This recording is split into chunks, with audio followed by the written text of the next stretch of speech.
All right, we are live here. Kasaun will be back in 1 second, but welcome to this Married at First Sight season 12 Atlanta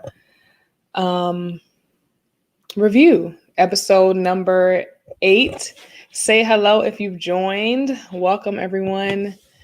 Come on in the room. Everybody grab a hand, and so that we can touch and agree on what is going on, and that we can pray and intercede for these couples, because it's getting kind of ridiculous, y'all. So yeah, Married at First Sight Atlanta, season 12, episode 8, called Face to Face. We're gonna get into it. I'm gonna let Kasaun here go and grab his headphones. But say hello in the chat. Hey, Brianda. Yay, you made it. Make sure to like this live so people can find it. I think this was going to be a very fun discussion tonight. Make sure to like this live. Asia, yes, welcome back. Y'all, give me 1 second.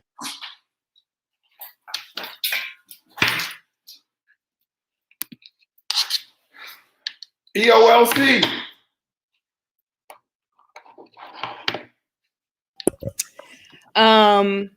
Hello, Crystal. Jamal, hey. Y'all in here. I love y'all. Hello. Yes, Echo is gone. Look at that troubleshooting. It took us half a season of Married at First Sight.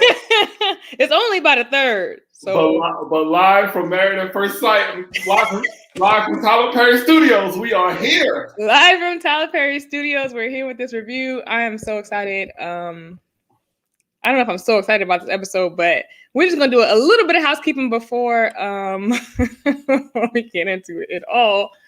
One, I want to say happy birthday to my father. Today would have been his 61st birthday. He died last year on March 6th. So today's his birthday. So his favorite color is blue, so I'm wearing blue. Not in solidarity with Paige today, but because it's my father's favorite color. So I just want to say that. But I am happy to be here. Reese, hi. What up, Reese? All right, guys.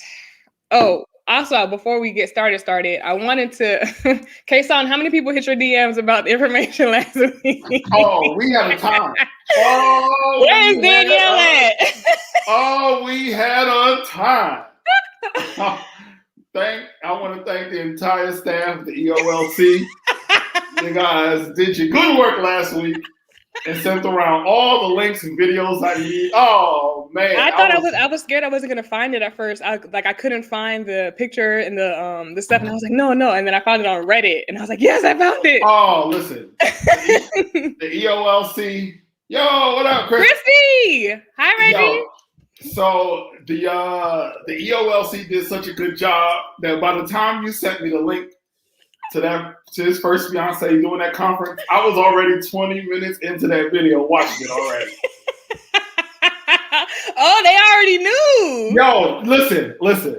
Wow. So when we logged off last week, I was just on Instagram or whatever, and as soon as I had 3 DMs with the link to Chris's first fiance talking about their breakup.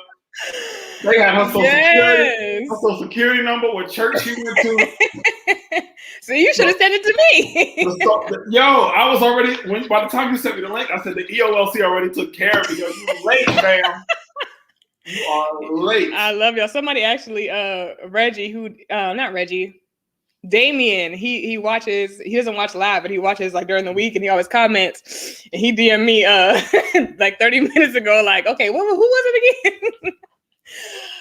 So I had to send that information. So Asia, I told you to DM us. I told you to DM us. You gotta follow directions. We say things on here for a reason. Chris is out here putting cease and desist orders on people. I'm not trying to get that smoke. I can't say nothing. And so is the person that, you know what I'm saying, the alleged scammer. She putting out. We'll get to all of that. But what you should know is until we start this official. Oh, for those who don't know, EOLC is Eyes Open, Legs Closed. That was inspired by Paige. Shout out to her. The Eyes Open, Legs Closed conference. We had to start a whole conference in her honor because until we start the EOLC, until we start an EOLC text blast or a Discord server. We just gotta work through the DMs right now, and yes, that's how we're sending links. People are Crystal DM me. Well, matter of fact, watch the end of last week's episode and let me know if you still want the info, and then DM me, okay? After this, we're gonna get to it. It's a lot going on. But thank y'all for joining. Make sure you like the live. All right. So this week was interesting. Let's just start with the least exciting. Yeah, like we did last year. Welcome back to Hey, Danielle. Not your dad, not cousin Danielle. Danielle, my friend Danielle. You know, we're at an age of blackness where if you don't know somebody named Nicole or Danielle, you probably get black. When you go Danielle, I'm like, which one? It's like I know like 20 Danielles. What up, cuz?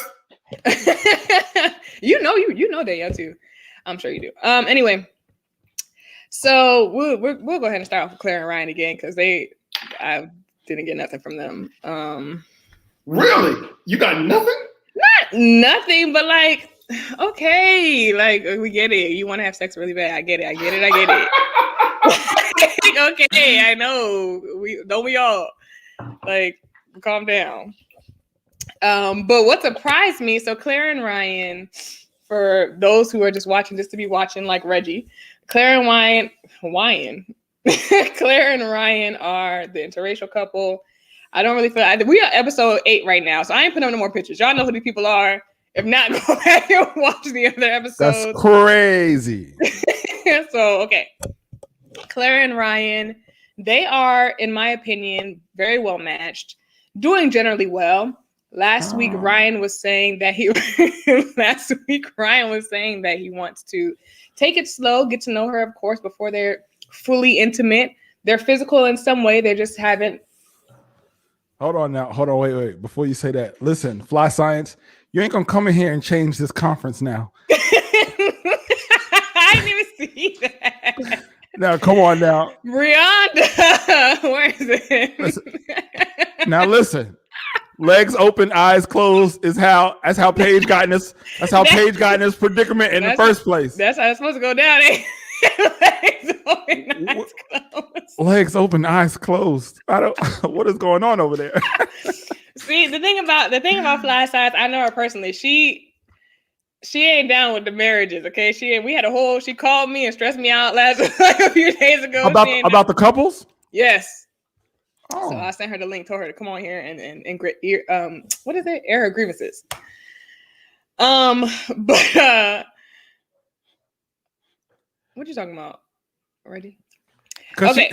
she get to be Fly Science. Matter of fact, if y'all like science and hip hop, check out her channel. She fuses the two, and it's so interesting. Like it's so interesting to watch. Anyway, science and hip hop. She's a big hip hop head, music wise, and like she's a scientist also. And she like puts them together, talks about different diseases from that famous artists have and why and how they got them. She teaches like science concepts, makes them very easy to understand. Check out Science later on. Yeah, it's really, really good. If she found out a way to rhyme chlamydia, that's talent. She's not rapping on her channel. Okay. She's not rapping. You said, okay, my bad. She just loves hip hop, so she incorporates both the things. I was gonna say that's incredible. Excuse me. She's a molecular biologist. If you guys have questions about COVID and stuff, she's been testing COVID samples and stuff throughout the pandemic. She's been in the trenches. Anyway, I'm gonna go check that out. But yeah, all right. So Claire and Ryan. You need Reggie. Get it together. Let me find a visual for you. It is the Black Lives Matter enthusiast with Pastor Ryan. Ryan could be a pastor. He might grow up to be a pastor. He might. Plot twist of everybody on this season, he might actually be the pastor. Of everybody who claimed to be the man of God on this show this season, Ryan might actually be. They showed him doing push-ups for 3 episodes, and this man was really in the back reading Philippians and didn't tell nobody. And let's talk about how so let's get into it. Let's talk about how in the matchmaking episode, we all saw Ryan with his shirt off, but he won't let his wife see him with his shirt off. I'm sorry. I'm sorry. I'm your wife. I can't see you with your shirt off. That's not the part that stood out to me. First of all, Clara's letting stuff seep out, and I don't think she's supposed to. What did she say? Yo, it's not the fact that she ain't seen it with no shirt on. That was cool. It was when she said, wow, he hasn't let me see him with a shirt. But that's not the half he actually lets me see. So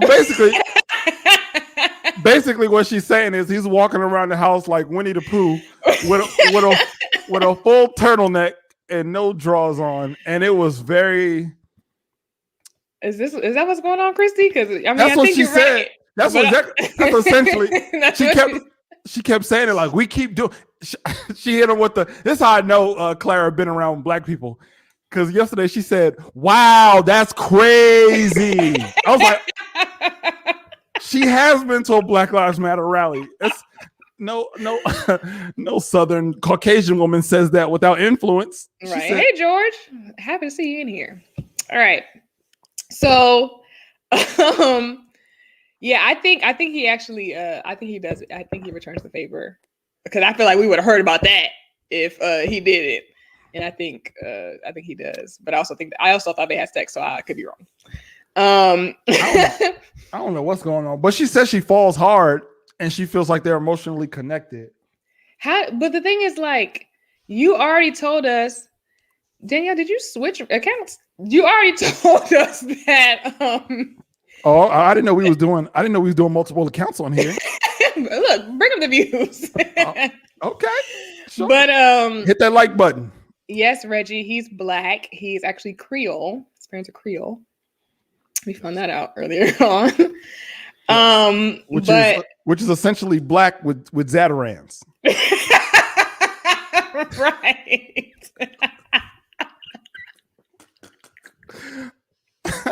Literally.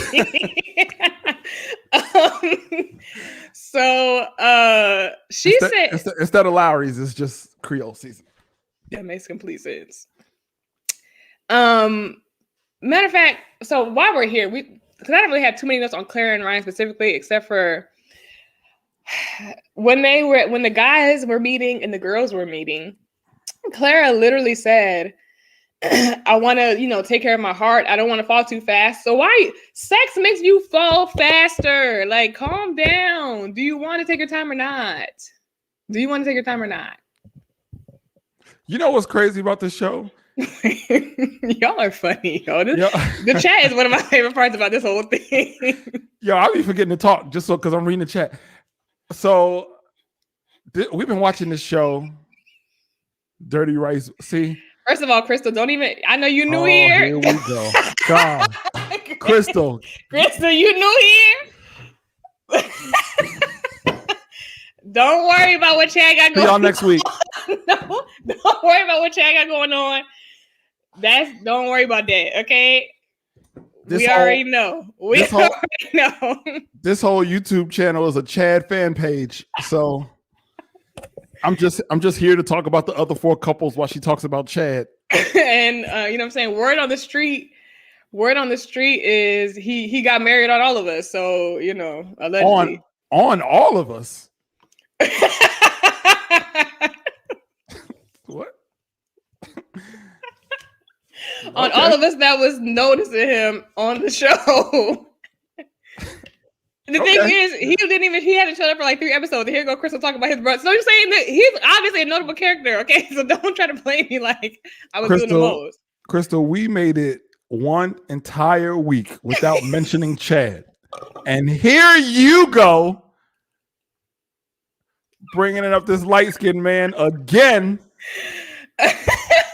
Girl, I mean, he married, so you know what I'm saying? We gotta find somebody else. It's okay, Man, listen, the 2 most sought after is Chad and Jonathan McReynolds. Everybody is after this man. Who is after Jonathan McReynolds? That's a thing? Listen, it's a thing. If they ever do Gospel Bachelor, it's over. Oh, I'm sorry. My bad, Crystal. Yeah, no, we just play. We still my cousin. we still cousins. Don't worry. We all cousins here. You know what I'm saying? All right. So yeah, she said she want to guard her heart, but she's still mad they haven't had sex. Oh, I don't know. That's what I was gonna say. So we've been watching this season. It feels like since Barack Obama was in office, and it has been that long. I don't know when it's ever gonna end, but for these people, it's been 2 weeks or a week and a half. Like it's been a week and a half, maybe not. Like 2. I don't know. Hey, Claire, you need to all right, so here's the thing. I want to say Claire needs to chill out, but I think she's mad everybody else already did it. She's like, what? Y'all did it? Even Haley and Jake went over there and had some neon relations, and I ain't getting nothing over here. Now, here's the deal. If they're doing everything else and he's like, nah, I'm good, then that's weird. Is that what you think is happening? Where he's just like, I want to do everything. They doing everything else for sure. They definitely doing everything else. I don't know. I don't know. Somebody said, let me find a comment. They said, oh no, Crystal, we talk trash. Wait, no. Don't feel bad about anything. We talk a lot of trash here. Somebody said that he's not attracted to her. Oh, it was Christy. So really? I feel like he's attracted to her.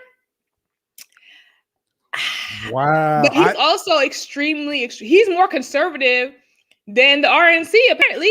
So, here we are. I'm trying to tell you that man be doing pull-ups. Like when he does pull-ups, when he get to the top, it's so he can read the book of Leviticus. Like that's how saved he is. Like he'd be like the children of Israel crossing over. So I agree, Chris. I agree, Crystal. I think what? I think he does. Christy, I have never heard that take. I don't think either one of us has had that take yet. Which take? Sorry, what did I miss? That he's secretly not feeling her like that. Oh, that Christy said? I don't know. I think that he's more conservative than we thought. Like I knew he was very routine, very structured, but he's way more conservative than we thought. Like, they just want to take a shot. And he's like, what? No. But then his friends was like, yeah, let's take a shot. And he was like, oh, yeah. Okay, I guess I'll do it for Clara. And then he goes to sleep. He keeps calling himself an old man. Like and then I think he's very conscious about the fact that he's on camera also. So he's like literally trying to make sure he doesn't do anything that can put him in a bad light. I'm going to still hold on to what I believe, which is, I think one thing that he did say is that he's very, very, very, very calculated. Yes. And I think for somebody, I think it's stuck in his head that she always moves fast. And that she is used to, as she said, she's used to just going for it. Like, here's all of me. It's been 10 days. It's not even payday yet. And you can have my entire heart. Yes. And I think in his head, even though it's wrong, well, let me not say that. Even though it's misguided to think that you can do everything but sex, I think he thinks I have to hit the brake because she can't. Right. I feel like that's what he's saying too. Asia has a good point. She said, I think he's physically feeling her, but they really come off as friends. Okay. Not if they're doing everything else. Nah, because you have friends with benefits. Well. And then Christy, this take is so funny because I feel like this is Eric to me. But we'll talk about that when we get there. But okay, I can see that. He doesn't agree. Jerry, okay. Welcome.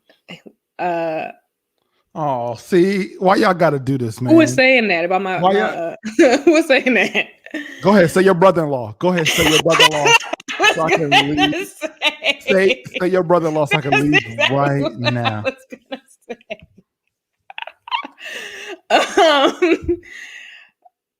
I agree, Reese. I think so too. He might be different behind the scenes. But also he knows he's streaming her mouth a lot, so he ain't trying to do too much because she's gonna tell everybody.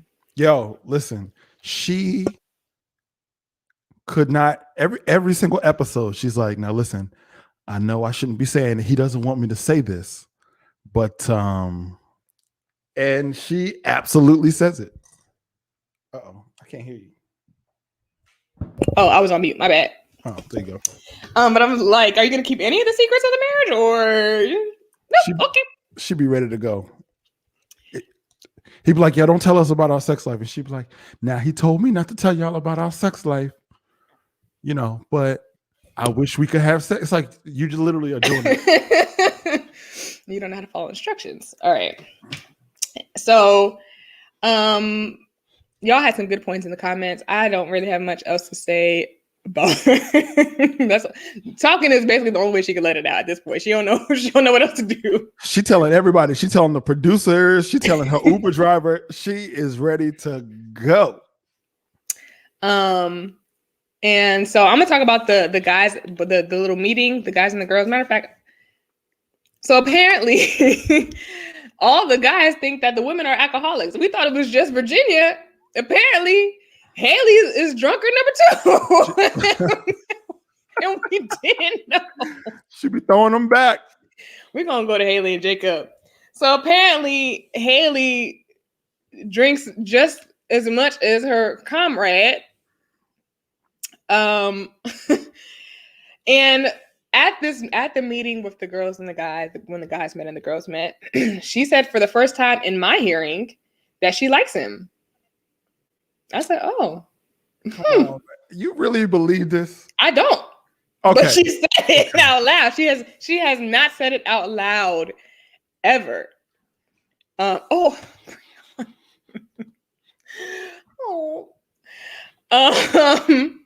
Yo, Haley, I've never seen a lie in someone's eyes.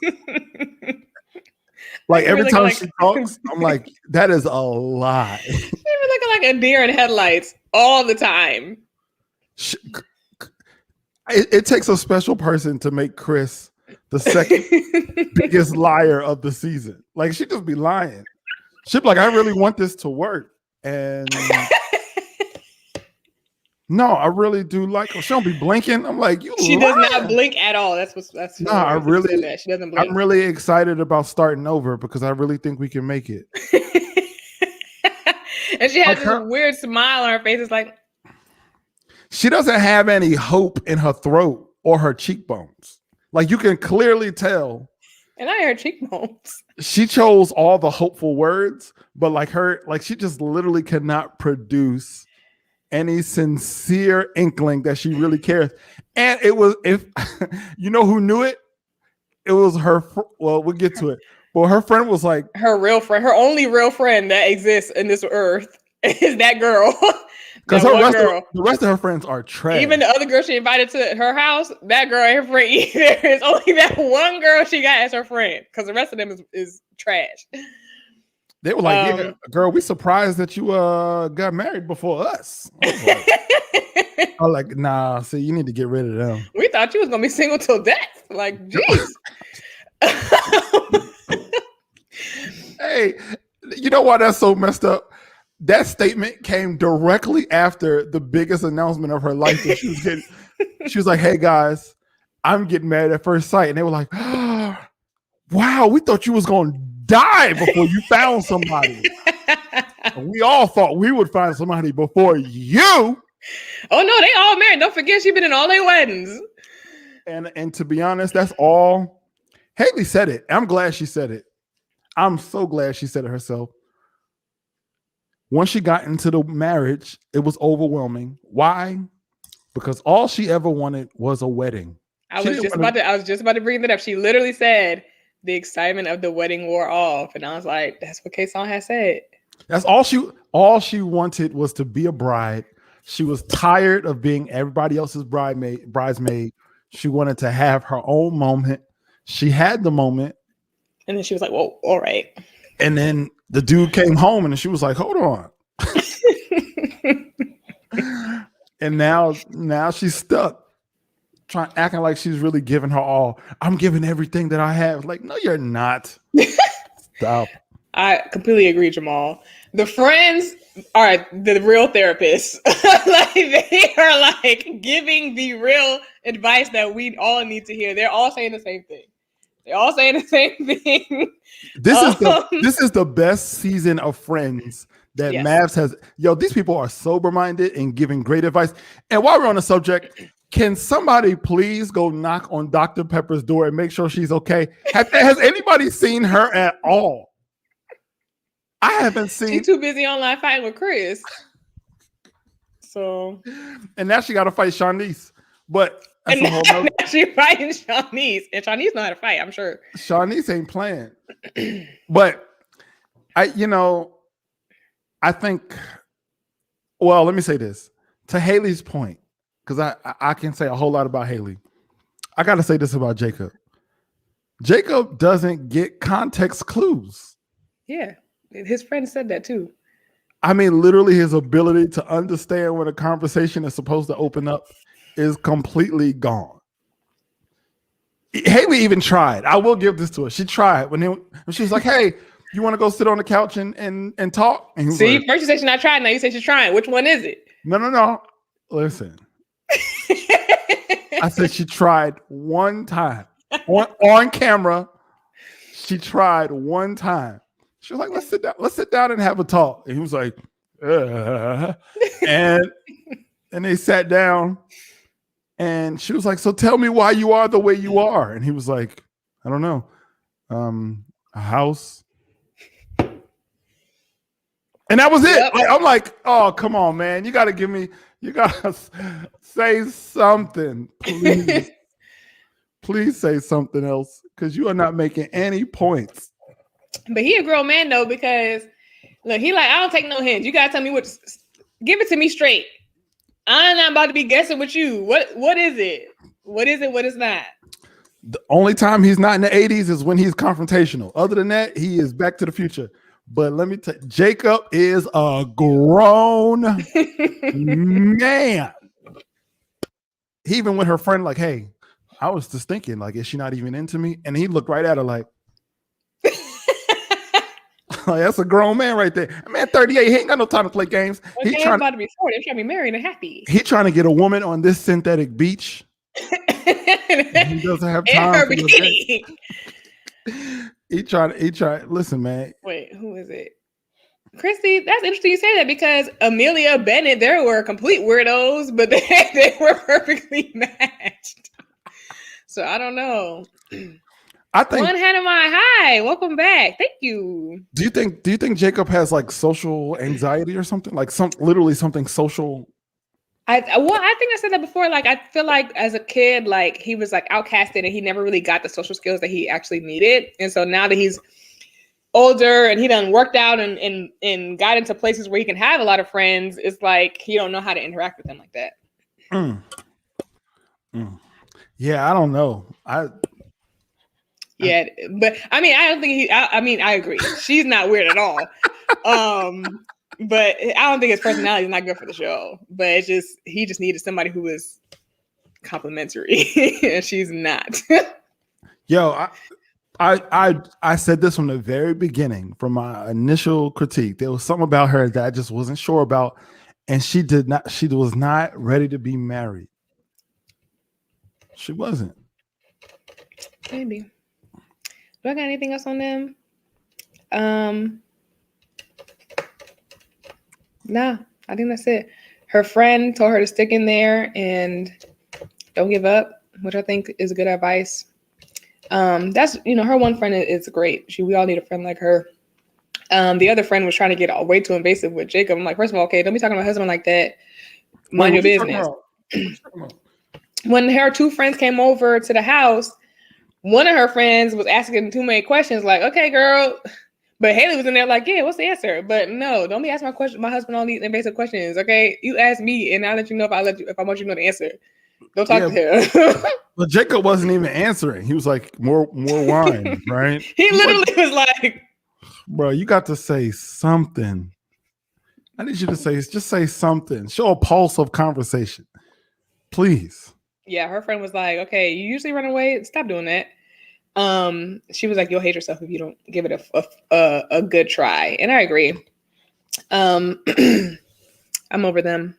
Yeah, I just want to say this. I'm glad that she was able to acknowledge that she did not really want to be married, which is essentially what she said to me. That's how I took it. Yeah, I don't know. Is that how I took it? That she didn't want to be married. I don't think that she didn't want to be married. I think that if it was somebody who was more on her wavelength, she would have welcomed it much more than she had, because Jacob is so off. Unique.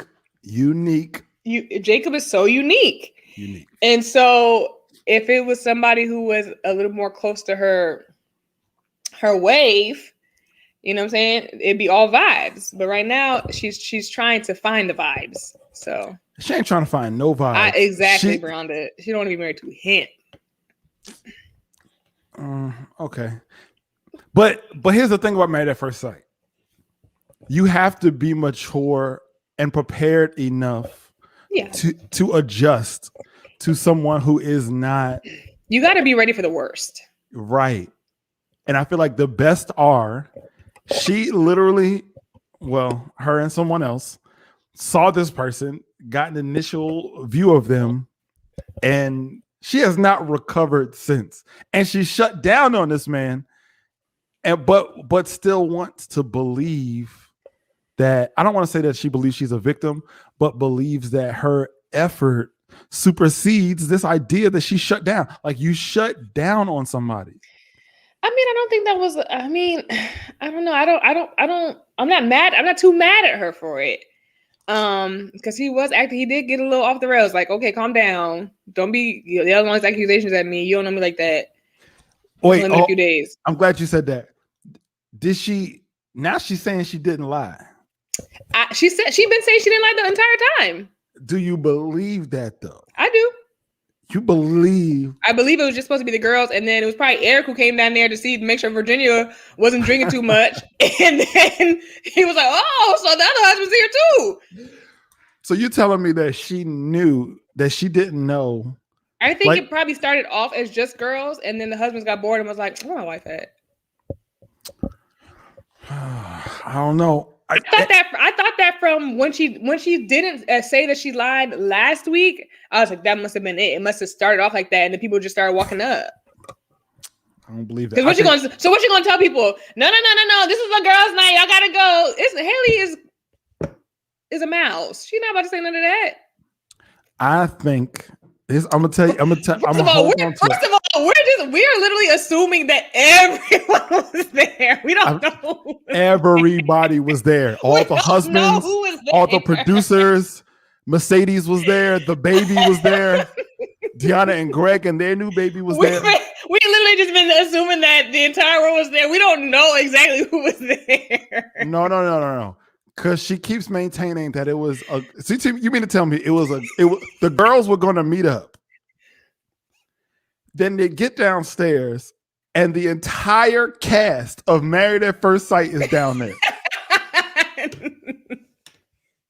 That's not how it went down. They didn't say all the other husbands was there, because I'm almost sure Paige and Chris was not there, because they had their own stuff going on. It was probably just her, Clara, and Virginia. And then Eric came to check on his wife. And then yes. All right. So let's go with that premise, right? Let's say she went down there and magically all these couples showed up. Oh, so I was right. So all these couples showed up. So you mean to tell me when they got downstairs and they were like, "Hey, where's Jacob?" I guarantee. No. That you're saying. I'm saying the girls went, and then the people showed up later. Right, okay, that's what I said. Let's go with that. I'm saying even if we go with that premise, they were like, "Hey, Haley, why don't you call Jacob down?" I guarantee you, she was like, "Yeah, let me check." I sleep. And she texted Pizza Hut and didn't tell that man nothing. And knowing he was upstairs eating steak and eggs or thinking about how he's going to redesign his 80s room. And Maybe she didn't lie. This is the part. It's either one or the other. And I think he exaggerated because why would he be apologizing so profusely if she really did lie? He apologized because he spazzed on her. Right, but I wouldn't apologize. If I was right about something, you will get a little bit of apology, but you ain't gonna get no full. I ain't gonna be begging you to forgive me if you lied to me. He's a grown man. Jake is a grown man, and you know what a grown man does? A grown man apologizes even when he knows he did absolutely nothing wrong. Mm-hmm. That man got buck with her and was like, you will never see the synthetic beach. You got a man at home. You're cheating. He said she's been texting her friends nonstop. She about as drunk as Virginia. I'm going to start calling her Maryland because she's right next to Virginia.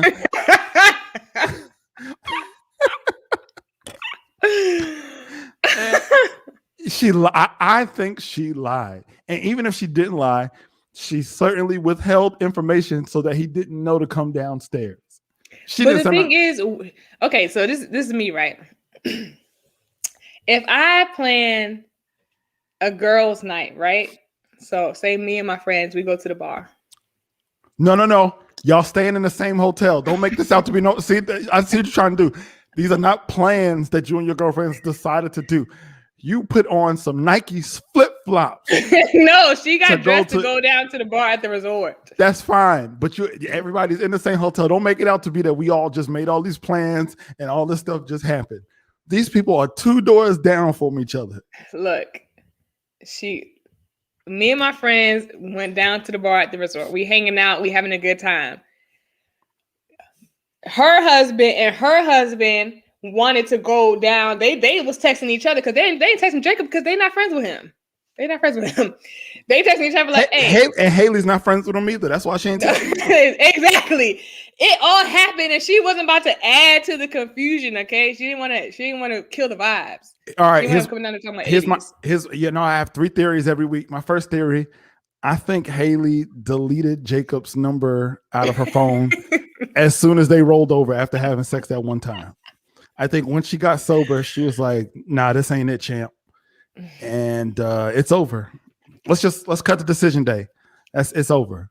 It's over for them. It's quiet. I don't got nothing else to say about that. Y'all all said it all in the chat. We said it all. Moving on. I think she has somebody, by the way. I don't know why you think that. I said it on the matchmaking episode that she's gonna cheat on this man by the time the season's over, and I'm not. I don't believe that. So let's move on.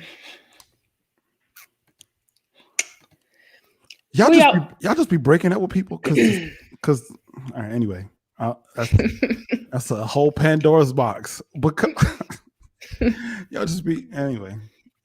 Don't ask me. Y'all want to talk about what you laughing at? Brianda or Fly Science? Yeah. Y'all want to talk about Eric and Virginia or Vicente and Brianna? Which one y'all want to talk about first? Let's talk about Captain Karen. It'll give us something good to talk about before we go into the real world Atlanta. Well, Vicente and Brian wasn't giving too much this time. Matter of fact, no, I'll go with what she said. I was about to go. Matter of fact, about Vicente and Brianna. Whatever you want to do. Whatever you want to do. What I was saying last week, I told y'all that they was made up. That fight was edited to the end to make it look like that was it. It was not. I knew that. He didn't even go. He didn't even leave. So praise God, he didn't actually go home. He made it. He said he made it as far as the parking garage, and he came back to the house. And she literally said what I said. First of all, we got 2 rooms. You don't leave. You go to the guest room and relax. Go to sleep in there, and then go to the guest room and relax. Yeah, you got stuff. You got to cool off. We got 2 rooms. Go to another room. You're not gonna leave the house. We're not starting that. I'm mad. I'm not uncomfortable. What do you mean? Go to the other room and relax. What do you think this is? I'm pissed off. I don't want to stretch my legs. What do you mean go in the other room and relax? Well, do whatever you got to do to stop being mad or just to calm down, because he was real uptight at the moment. You know what's interesting? Did anybody peep when Vincent said that he was used to storming out in his last relationship? Yes. I'm saying he's learning. He's learning. Mm-hmm. You got to give him a chance. He getting my girl said, you talking about you going home? Where is home? Yeah, she put that out there like that. Where is home? Because I'm home.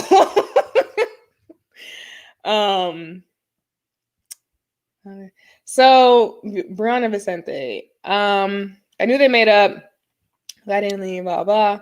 So he admitted he's communicating with her in the way that he's trying to show her how to communicate with him, and she's like, oh, that's just your communication style. But he's like, no, I'm trying to show you how I wanted to be communicated with, and he's not communicating that. He told that to his friend, but he hasn't told that to her, because he's literally handling her with kid gloves. And that's just not her personality. And she doesn't know that, oh, you want me to handle you with kid gloves? I didn't know that. She still doesn't know because he didn't tell her that. It's been 10 days. They'll get there. Sure. And that reminds me of the Chris, you always leave it early. Okay. Don't be come back. I'm just playing. We'll see you next week. That reminds me of the love language conversation. You know, you gotta love somebody the way that they receive love, not the way that you feel like giving love. Which brings me to this tangent. What's your love language? All right, so I'll go in order of favorite to least favorite. Okay. I actually know all 5. So it's quality time, touch, words of affirmation, acts of service, and gifts are completely last for me. Okay. A very, very far last. I feel that. How about yours? My number 1 is quality time. Mm-hmm. And then the next 2, I feel like are beginning to be tied between acts of service and gifts. And then physical touch and words of affirmation at the bottom. So a man could just call you out. He can just call you out your name as long as he does the dishes, huh? Well, calling me out of my name is not the opposite of words of affirmation. those are not opposite of each other. I mean, what you and Earl do? Ernest, first of all, get his name right. My apologies, Ernest. My apologies. If y'all don't know, Tasha's in a relationship with an older gentleman named Ernest who wears jeans with creases in them and Stacey Adams shoes. If y'all don't know, I am not in a relationship until Chad becomes available. Oh, all right. Let Ernest figure out how to log onto his computer and get on his YouTube. Y'all gonna have a stern talking to after this is over. She's in a relationship with an older gentleman named Ernest, who used to play backup bass for the Gap band. Backup bass?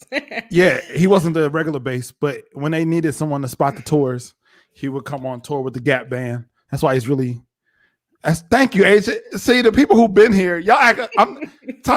Tasha like to act like I'm saying things that are brand new. You called him Earl, and you made him up, and you call him the wrong name every week. Wow. So last week you called him a whole nother name. So wait. So before we logged on this YouTube, you didn't say Ernest sent you $300 on Western Union? Wow. Yo, people change, man. People be changing. Before we got on, don't let Kasaun tell y'all that we talked before the episode. Before we got on, she said that she had just come back from the store because Ernest sent her $300 on Western Union. He don't know how to use Cash App or Venmo or PayPal or none of that. He still got to send it. You know, it's the show love. It's the Brooklyn way, but it's okay. Cool. Whatever. Ernest doesn't exist now. What is y'all's love languages? Put it in the chat while we continue this conversation. But yeah, Vicente is definitely a people pleaser. Wait. Just so people know, if you're not familiar with the love languages, it's words of affirmation, physical touch, quality time, acts of service, and gifts. How do you like to receive love? Yes. Yeah. He definitely is a people pleaser with a passive communication style. And I think that he's really going to have to get out of that because he's suppressing a lot that he needs to not hold on to and wait until he blows up about it. Cause she's telling him like, you know, I'm going to try to do better. Like, I didn't mean that, whatever. He's just looking at her like, yeah, okay. Like he just wants to end the conversation. Crystal, you like quality time? Uh-huh. Brianna, you just like gifts alone. Okay, I guess. You don't got no hierarchy. Just give me gifts.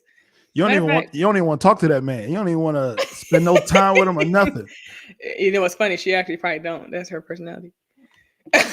She's like, I'll see you later, but also send me some. You just want to like a Amazon package, just drop it on the door. I don't want to spend no time with you. Just leave my gift at the door and ring the doorbell. Asia, and run. You should send one to Fly Science. I'm sure she would appreciate that. Did you say I don't like people? Yeah, this is my friend, y'all, but I know who she is for real. We like you, Fly Science. And I love her. She loves me, but she don't like people. Wait, so does that mean you don't like me?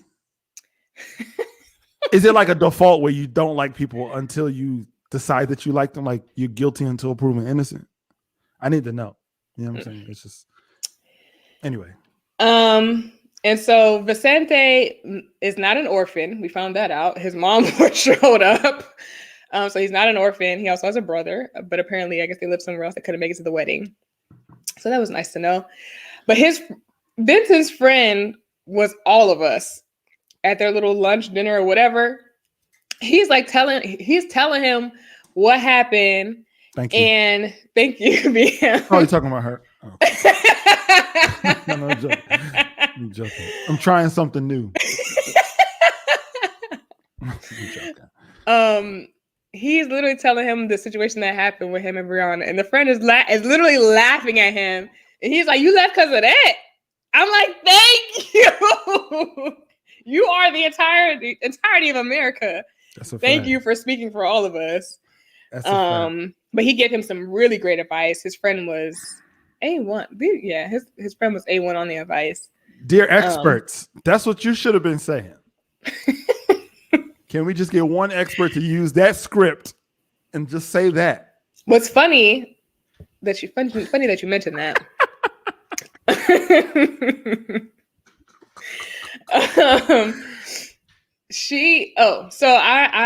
I think I mentioned last time I watched Kev on Stage and his wife, and they have a podcast with another couple called The Bald and the Beautiful, and they review Married at First Sight. Mm-hmm. They've also been doing interviews with past couples, and this hasn't released yet, but I'm in the Patreon, so I saw it already. But they're going to drop an interview with Dr. Viviana, where they asking her like, "Girl, what happened with Chris? What happened?" And Dr. Viviana is very open. It was a great interview. When it drops, I'll send you the link. When it drops. I ain't trying to leak it. I ain't trying to leak the, you know what I'm saying? I ain't trying to leak the info. Respect. The EOLC. DM me after this. All right, Make EOLC. Sure follow instructions and DM me after this. If y'all new to the EOLC conference, this is how it works. When there's something that we can't share publicly, y'all DM us and we'll send you the link after we get it. That includes the interview with Chris's first fiance.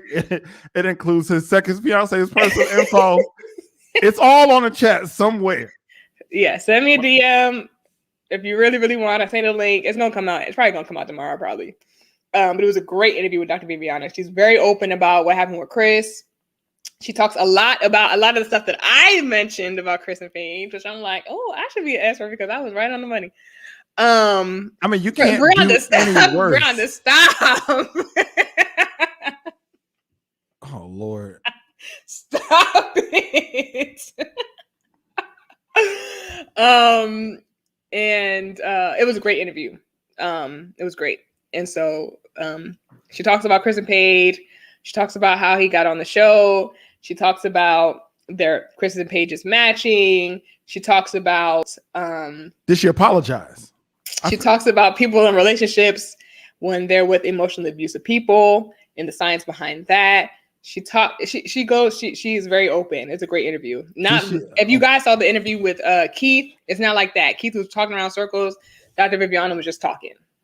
So hey, DM me. Y'all glad I'm not an expert, because I would have started that interview like, yo, that wasn't me. That was Pepper. I told her something wasn't right about him. No, Dr. Viviana was like, matter of fact, they asked her some questions. She was like, let me turn my mic up so y'all can hear me, because y'all not gonna be.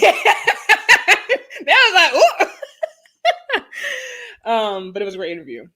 Okay. Anyway,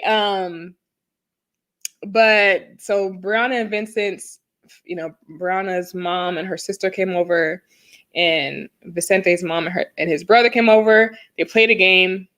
I just want to say I look forward to future episodes where Vincent's family smiles. They were smiling. Everybody had to warm up. It was very awkward at the beginning. Very awkward at the beginning. I was like, oh, they are not going to have fun with this at all. But after a while, first of all, Vincent's mom wasn't understanding. She was, Debbie, you gotta DM us. You gotta DM us. Debbie, we can't. You gotta follow instructions. See, Debbie, you trying to get us all caught up. You trying to get me canceled? No. You gotta DM us. It might come out tomorrow. You know what I'm saying? I'm not. Stop trying to go around the system. Okay, we got a system here. It's a democracy here.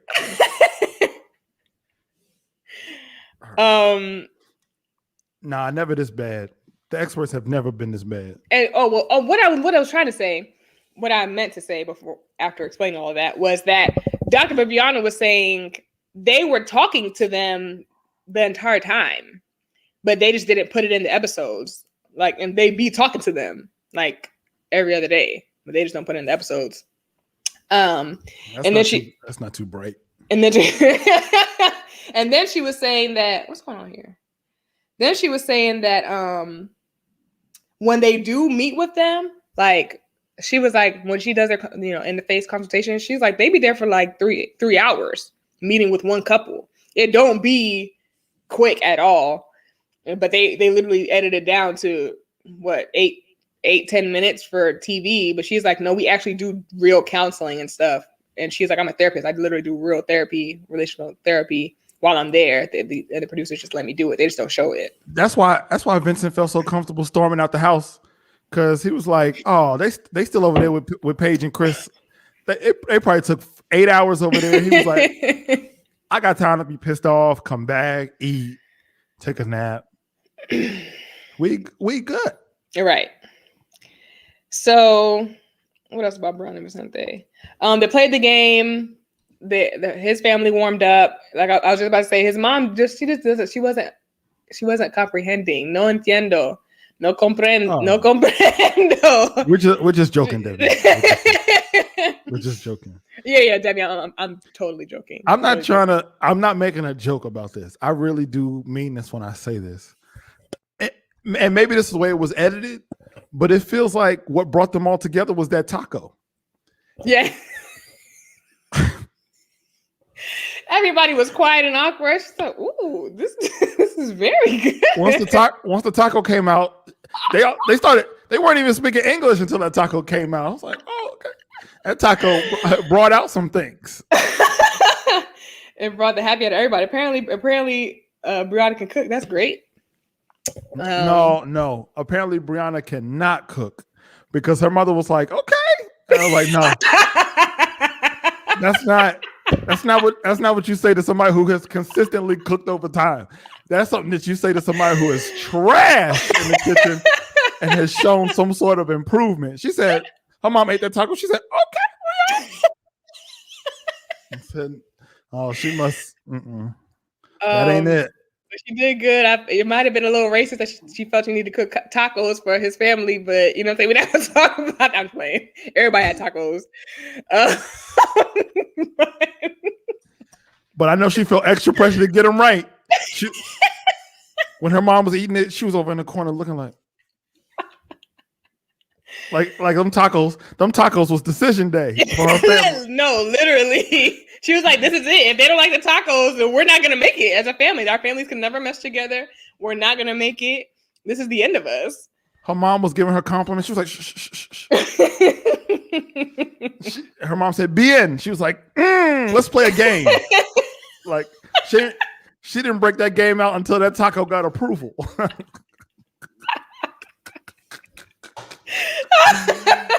She was like, "No, I'm not gonna waste my game on no family that's not gonna accept me. Let me get this taco out first." That unlocked the next level of the interaction. What in God's? Who is cussing in the chat? What is that? Is that a cuss word? No, mofongo is like a Puerto Rican. I don't think, is he Puerto Rican? He's Dominican. He's Dominican. Do they eat mofongo in Dominican Republic? I didn't know that. But mofongo is huge in Puerto Rico, I know for sure. And it's plantain. It's like mashed plantain, and they cook it with like pork. They put pork inside of it. They put different things. It's like a main dish in this country. What's in it though? They put different things. They can put pork. It's plantain, mashed plantain, not bananas. Plantain and bananas are two different things. Okay. We're not saying the same thing.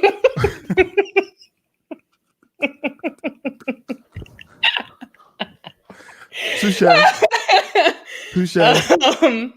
And yeah, they put chicken in it. Mostly it'd be pork because Puerto Ricans love pork. But you can put anything in it. It's like a main dish. But I didn't know it was a Dominican thing too. Interesting. I've never had a plantain. Wow. I want to give a little bit of moment of silence. I talked about being from Panama. I'm also half Jamaican. Oh yes, we eat plantain with every meal. So yeah, that's wild. Those are biscuits in Jamaica. Not biscuits. Okay, all right. Here comes the judgment. I can feel it. You see why we never get along. You see why this family reunion never works out. Because I try to share my life with you guys. Jamal was an objective voice on this show. Oh Lord, now she done wrote me off. I thought we was doing dang. She said you cool, but apparently, that ended quick. I try to share my heart with you guys, and it never works out. If I had just come on here and just talk trash about Chris, we would have been all right. But now that's all people want. Yeah, that's all Brianna wants for sure. Fly Science only wants to talk about how trash Chris is. We're getting there. We're getting there. So that's what I have to say about them. No changes in my opinions from the beginning. Okay. Let's move on to the Captain Karen. Dun, dun, dun, dun. Virginia and Eric. Pull that comment up from Asia. Where am I at? Pull that comment up from Asia. At the top? No, at the bottom. The latest comment. First of all, Asia, where are you from? Matter of fact, Asia, you definitely going on one of our little spin-off things. You coming on here onto the StreamYard. We can have a conversation. I'm from Jersey too. I'm from Jersey, man. We eat chicken wings and fries and cinnamon toast crunch. I'm sure they have ethnic restaurants in Jersey, though. I mean, maybe, but you don't like to try new stuff. No, I don't actually. Got it. I'm not a big try person, but I will try. You know what? If somebody reminds me, I'm gonna eat plantains live for the first time next week. That'd be amazing. For next week, we got it, but you got to get them too. I had to get them too. Yeah, we got to eat them. I'll fry some. I mean, I know there are Jamaicans in the state of New Jersey. Also, Asia, I've had plantain in Indiana, so I don't know what. Does it matter where you get them? Like, are they prepared differently? They are. So the thing about plantain, this is the weirdest tangent to be having on this particular show, but the thing about plantain is, so you know how bananas go from green to black. Plantain, you've seen a green banana. Yeah, when it's not ripe. Right, exactly. Okay. It's too hard. It's too tough. And then when it's black and you have to use it for banana bread. Or throw it out. Mm-hmm. That too. Ernest, protect your stomach, Ernest. Good luck to you, Ernest. There we go. Oh, Jamal, you fancy. Danielle's here. Danielle, hi. You missed so much. When they're the brownest. I'm glad you're here. When they're the brownest. So the thing about plantain is you can eat it from when it's green to when it's black. When it's black, Asia, no, they do not taste like bananas. When it's black is when it's the sweetest. And it's literally the softest. So you fry it. When you fry it, it's super duper sweet. My favorite version of plantain is literally like in the middle. Like I don't like them too sweet, not too hard. It just literally when it's like a few brown spots on it, that's the perfect plantain for me. Even green plantain, you can eat green plantain, but it's prepared a different way. In Panama, we call it patacones, but in like other countries, they call it tostones. I'm sure you heard of tostones before. I thought that was the pizza rolls. Is that Tostitos? Is that not a pizza roll? That's Tostitos. Wait, so what are you saying? Tostones. Oh. I'm not cultured. My bad. I thought it was the same. I was like, what the heck does pizza rolls have to do with bananas? So when they're green, guys. So when they're green, you don't fry them like you fry plantain when it's riper. When it's green, you cut it up in like thick rounds and then you fry it, take it out, dry it and then smash it and then fry it again. It's double fried. And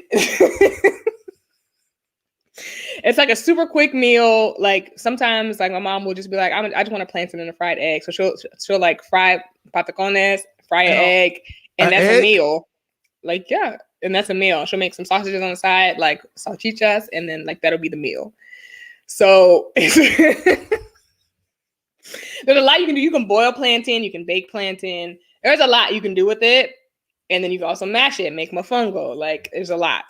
So do you consider yourself a Latinx woman? Yeah. I didn't know that. Shout out to Fly Science for sending me a picture of herself holding a plantain right now. You got to show it. Put it on the screen. Put it on the screen. Wait. Let me change the focus. Hold up. Is she wearing yellow in the picture? Yes.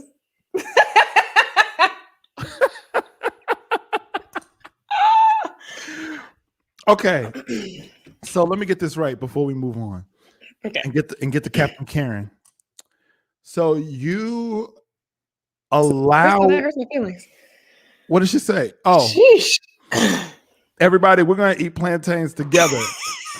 Everybody on the chat, we're gonna do it live, but everybody feel free because I've never tried it. Asia, you got to try it. Who else hasn't tried it? Anybody who hasn't tried it, we're gonna try it live, and we're gonna share our experience. Wait, what? What? Okay. So we've gone too far. So essentially, you take an egg, and then you allow bananas. No. Wait, what? What do you finish your sentence before I hear what you're about to say? What are you about to say? Because you said they turn black. So you allow them to expire. So you take expired bananas and fry them twice and then eat them with a boiled egg. No, the twice fried ones are when they're green, when they're not ripe yet, and they're really hard. That's what you do with green plantains. But what the black ones? That's what I'm trying to get to. You just fry them like regular. So they come black or they turn black over time? They turn black over time. God, is there anything like green or white that's growing on them? And well, at that point, you throw it away. But you said make banana bread for you and Ernest. That's what you just said. Yeah, for bananas. I'm not talking about plantain. Do bananas and plantains taste different? Yes. Completely different? To me. Like the taste, is the consistency different? No. But they taste different? Yes.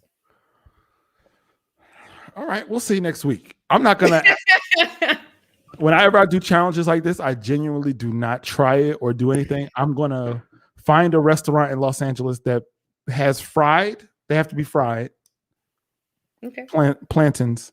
And I will eat them live as we talk through real world Atlanta. All right. Exactly, Danielle. Danielle, if you know a place in LA to get the plantain, DM Kasaun and let him know. I'm in Santa Fe Springs, so let me know. Okay. Starchy. The heck is starchy? You can taste starch. Oh my god! You guys have Gordon Ramsay palates. I don't. Anyway, who are we talking about? Vincent and Brown? Are we done with them? No, we are. We were talking about Captain Karen. Oh yeah, okay, yeah. Their name is scrolling. Okay, so Eric thinks he's a professor of relationships, which I think is ridiculous. He be talking. He talks like he's trying to prove it to himself. I'm like, who are you trying to prove what you're saying? He's literally trying to prove it to trying to prove it to himself and everyone else that what he's saying is the truth. When a lot of it is just, he's just talking. Like what you're saying is not, I don't believe you. He keeps saying that they're doing amazingly well. He keeps saying everything he's saying. He just be talking. And I feel like, I don't know. When you talk in circles like that, I can't believe you. It's hard for me to believe anything you say. I don't know what to think about them. Eric seems insecure. This episode, he seemed very insecure. Yo, I had to step up off the couch when that man said, "This is a test to see if she misses me." Like, what? What? He was very insecure. He was like, he's trying way too hard. He's like, I really, really want her to miss me. I really want her to miss me. And then even when she came home, he said that to her. Like, why would you say that to the person that you wanted to miss you? Like, when you left, like, my whole goal was for you to miss me. And you passed. Like, your whole goal. Why do you have a goal about the trip that I have to take that has nothing to do with you? You have a goal about it? Like, what? Why do you have motives? Like, at this point, it's feeling like manipulation. When he was saying that, Virginia was like, "Sir, the only thing I'm focused on now is whether I want 8 or 9 ice cubes in this tequila while I am drinking it. I don't care about none of your tests." It's just weird. You know what's weird? She definitely did not miss him at all. Not one bit. He was like, we only talked like what, every 5 minutes? Like, that was okay, right? Like, I didn't do too much. Like, it was all right. Yo, she said, yeah, I'm just afraid that you might have too much of a hold on me. And he was like, well, listen, I think what we did was fine. Just checking in every 1 or 2 hours. Like, what? Yeah, we only texted like every 30 seconds. It's fine. I mean, that was good. That was good for you, right? That was good for me. I mean, I thought that was great. And she literally was just like, yeah, it was good. I ain't never seen nobody stalk. Like, you're the first man to ever stalk your own wife. Like, he is legitimately scared. He's legitimately scared. He's very insecure about this relationship. And he's trying way too hard. His friend had to check him. Yeah, his friend literally told, well, one thing that his friend said that I agreed with, because I feel like this is what he was doing last week. His friend said not to talk down to her about age and experience. And that's what last week he was like, okay, I know you never been in a relationship. Like, I know you don't know how it goes. This is how it goes. Like, this is what you're supposed to do. And he was like, she was a child last week. And I was like, okay. And like, he just feels like he's the expert. Excuse me. And you're not. You can cough on the show. Like, we don't. Yeah, but it'd be loud in people's ears and stuff. Okay. So yeah. So his friend gave him the advice that I wanted to give. So these friends are awesome. And I feel like, I don't know. I can't, like you said last week, I can't tell if he's controlling or not because she's so far out there. But I think he is. It's just strange that first I did have a tangent question for you. Mm-hmm. If you're out of town, how often are you supposed to check in? What do you consider reasonable? Depends on what I'm doing out of town.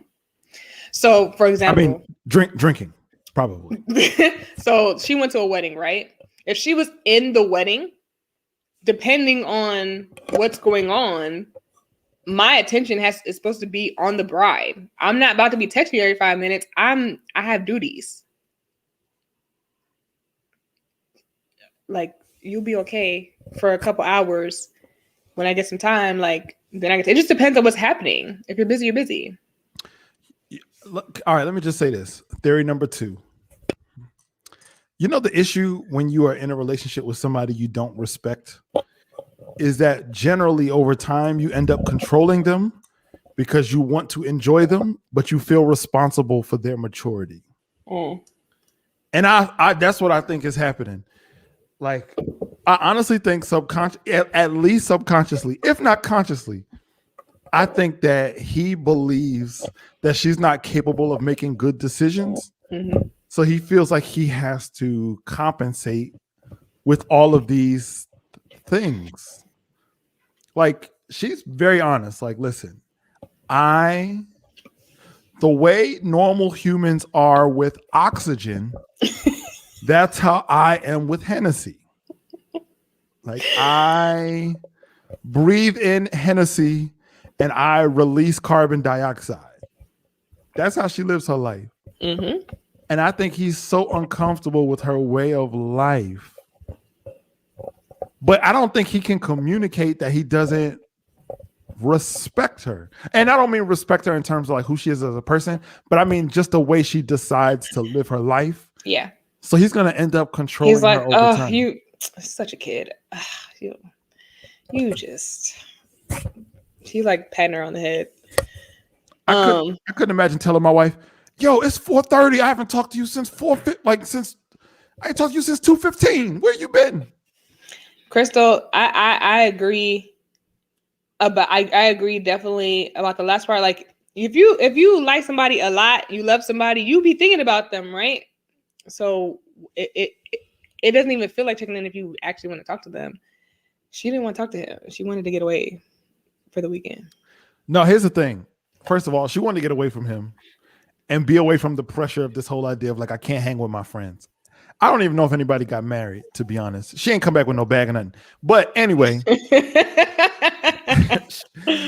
she had a duffel bag from H&M. That ain't no weekend's worth of stuff. But I wouldn't say that it was checking in unless he said it. Like, he actually specifically mentioned the words like checking in every hour or two. It's like, yeah, he did. Whoa. First of all, I agree with his friend. You got to chill out on like the whole, like, you don't understand how relationships work. Sir, you are starting a new business with this woman and you feel very comfortable with your level of expertise because your first business went bankrupt. Like,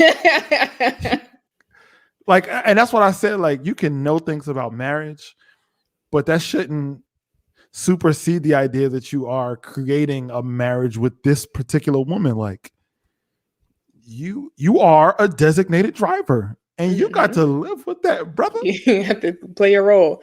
Danielle, what you looking at? So he has to say it out loud or she won't know. If she was super into him and wasn't scared about him being controlling, I feel like she wouldn't have a problem with it. Like, she would actually be wanting to talk to him. But because I think she has a fear that he's controlling, so she's like trying to distance herself and see how he reacts. And I think that's what happened. Especially at this particular trip, she wanted to see how he was going to react with that level of communication because she thinks that he's controlling. Yeah. Plus, I think your delivery, you have to be really careful with the way you deliver things, like deliver your concerns. Because if you try to assert yourself the wrong way, you can split the cord. Like, if you come into it with like, you're married now, I'm your husband, like, that's cool. But if somebody's not used to checking in at all, it can feel very intrusive to just assert yourself that way. That's a lot. I was hoping that Virginia wasn't actually an alcoholic, and at this point, I think that she is for real. This episode sealed the deal for me. Like, I was hoping that it wasn't. Like, I was really hoping it was like mostly editing. It's not. She has a serious problem. She told his friends, like, "Oh, if you don't drink, we're not gonna get along." It's like, she was like, "We can't be friends," and his friend was like, "Okay." What? I'm big. Like, I hate when people try to peer pressure me to do stuff. I'm like, I'm way too old for peer pressure. Don't try to make me drink when I don't feel like it. Like it's a big annoyance of mine.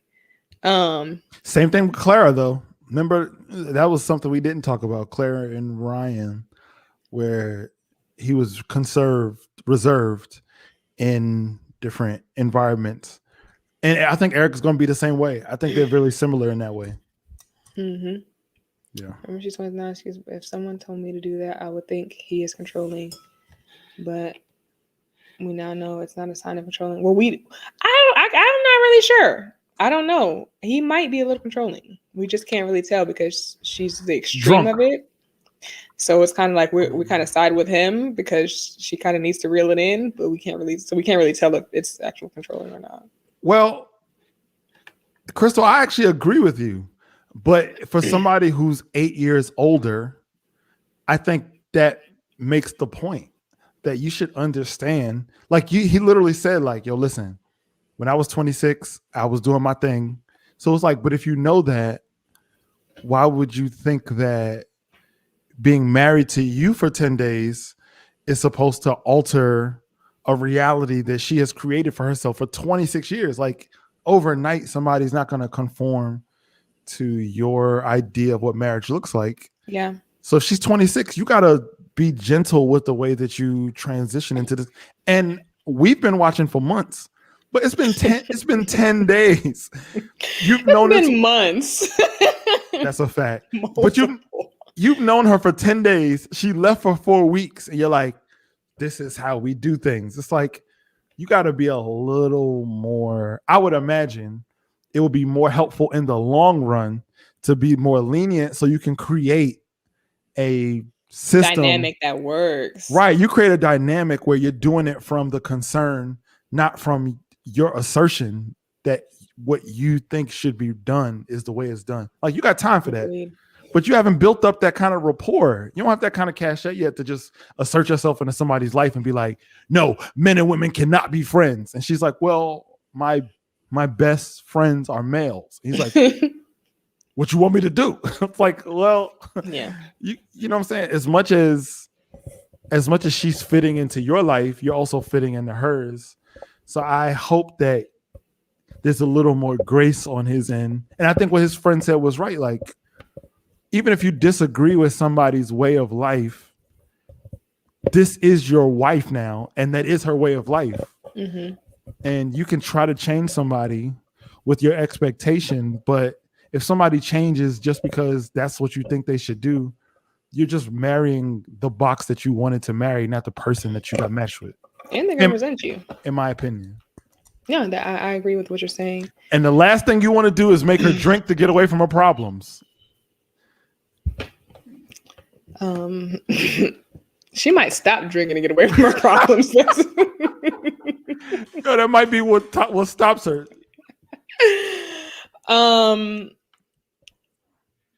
Yeah, nobody. I mean, it's literally only been like 10 days. It's been a week and a half. Okay. We've just been watching for 2 months. What else happened? So her guy friend wanted to talk to him, so they went out on the balcony. What you got to say? What's so funny? See, oh. Poor thing. So they went on. Her friend invited him onto the balcony to talk, and Eric just be talking. He don't be saying nothing of substance. He should be saying stuff that he feels like sounds good, and I don't think he believes any of it. By the end of it, her guy friend told him to not be controlling. He was like, see what's going on here? Don't try to control her. Here's a next theory. Number 3. Right. That too. He said, look, trust me. We, you know what I'm saying? We cool. He's like, yeah. I can see you're cool. Well, I trust you. What? Theory number 3. That conversation between Eric and her friend was the result of a conversation that Virginia had with her concerns about Eric. Oh, yeah. And before they left from wherever they were like, well, I'll go outside and talk to him and share. And he was like, he did like an hour worth of interviews where he's like, all of these dudes, and I don't know who they are. And the dude took him on the balcony and was like, yeah, bro, she's a great girl. And he was like, okay, love you, dude. I was like, what? Is that it? That's all you needed? Is that all you needed? Like, that's what I'm saying. He doesn't believe, like, he's saying things and he's not telling the truth. Like, he's saying he's okay with stuff. Who said it? I think it was AJ who said it earlier about somebody saying that they're okay with stuff and they're not. Eric.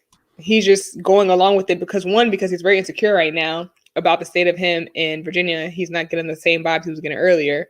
So he's really insecure about it. So he's just like, yeah, no, I'm cool with it. I'm cool. I promise. Look, I'll be fine. That's okay. And yeah. If they don't work out, she gonna end up with that dude on the balcony. She's not. She is. Don't be the ones. Don't be the ones. I'm trying to tell you. After so many, the thing is, she said that. So she said they would have tried already. Like, apparently they haven't even tried to come at her at all. Why would he wait so long? Oh, okay. Y'all never seen Love and Basketball? But they kissed when they were younger. That was a try. Did they say they never kissed? Listen, I'm just saying. It's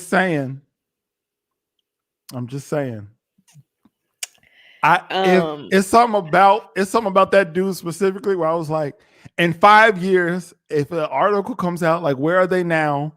And it's gonna be one of them Instagram posts where it's them on the beach hugging with a silhouette where it was like, I was looking for love and it was on the balcony the whole time. It's gonna be one of them posts, and they're gonna be in love. We'll see. Oh, what day? Here we go. DM the receipts. If you got receipts, you got to DM them. So DM the receipts. But what else happened with them? Eric, I said I have Eric saying he's cool with her friends, but I don't believe him. He just be talking. Yeah, that's all I got to say about them. I don't believe what he's saying. I think she feels better now that he met them. And so she's like, so she's gonna be like, okay, so you met them, so I'm going over to Lane's house and see you later. And he's like, wait, on Tuesday afternoon at best. He's gonna be like, wait, what? Why are you going over there? He's like, oh, you're cool with them, right? You say you're cool, right? Okay, so I'll be over there later, and that's gonna be not gonna be good. You know Eric's thing, and this is something people got to understand. Being right is only 50% of conflict resolution. Just because you're right doesn't mean that you've been consistently right over a whole scenario.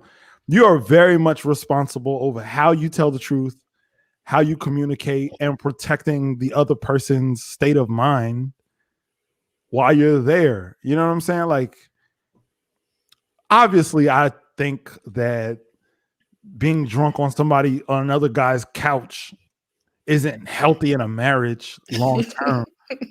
But that's what you got. That's what you ended up with. So you got to make that work. But you just can't be like, yo, you're dumb, you're stupid. Not that he said that, but I'm saying, like, you just got to be careful how you feel. Why don't you understand that's not okay? And I was something different in her eyes. Maybe it's me. Maybe it's just me. But there was something in her eyes when she came back from that trip. And she could have just been hungover. But she didn't look happy. She was very scared. Like I'm telling you, she was trying to see what his reaction was going to be by their lack of communication on what she went on her trick. She's like, okay, are you controlling or not? I'm trying to see. And then he was trying to appease her with the things he was saying, and she's like, I hear you, but I don't know about it. And then she was scared about her friends coming over and how he was going to react to that. So she was like, and you giving me red flag vibes, and I'm not sure about it. If there's one thing I can say that I respect about Virginia is she came out the gate and was very honest. She went to Eric the first night and was like, hey, listen, I am drunk, and I'm going to be drunk, and I'm going to have a good time. I'm going to be drunk on weekends and weeknights. federal holidays as well as culturally specific holidays that America does not recognize. Like I'll be drunk on Flag Day and St. Patrick's Day and Secretary Appreciation Day, Children's Day, Mother's Day. I have no kids. I'm still going to be drunk. But her energy when she came in that house, she did not look happy to be there. And when she did her monologue, the main thing she said was that she was concerned about her friends and how he would accept them. And that's going to be the deciding factor there, in my opinion. Yeah. Don't have nothing else, I don't think. All right. So the moment I guess everybody probably been waiting for. All right, see you all next week. Before we go here, can y'all like this live? Hit the like button, please. Please hit the like button so that I'll be drunk on every day that ends in Y. Yo, like this video. Like it. Please. All right.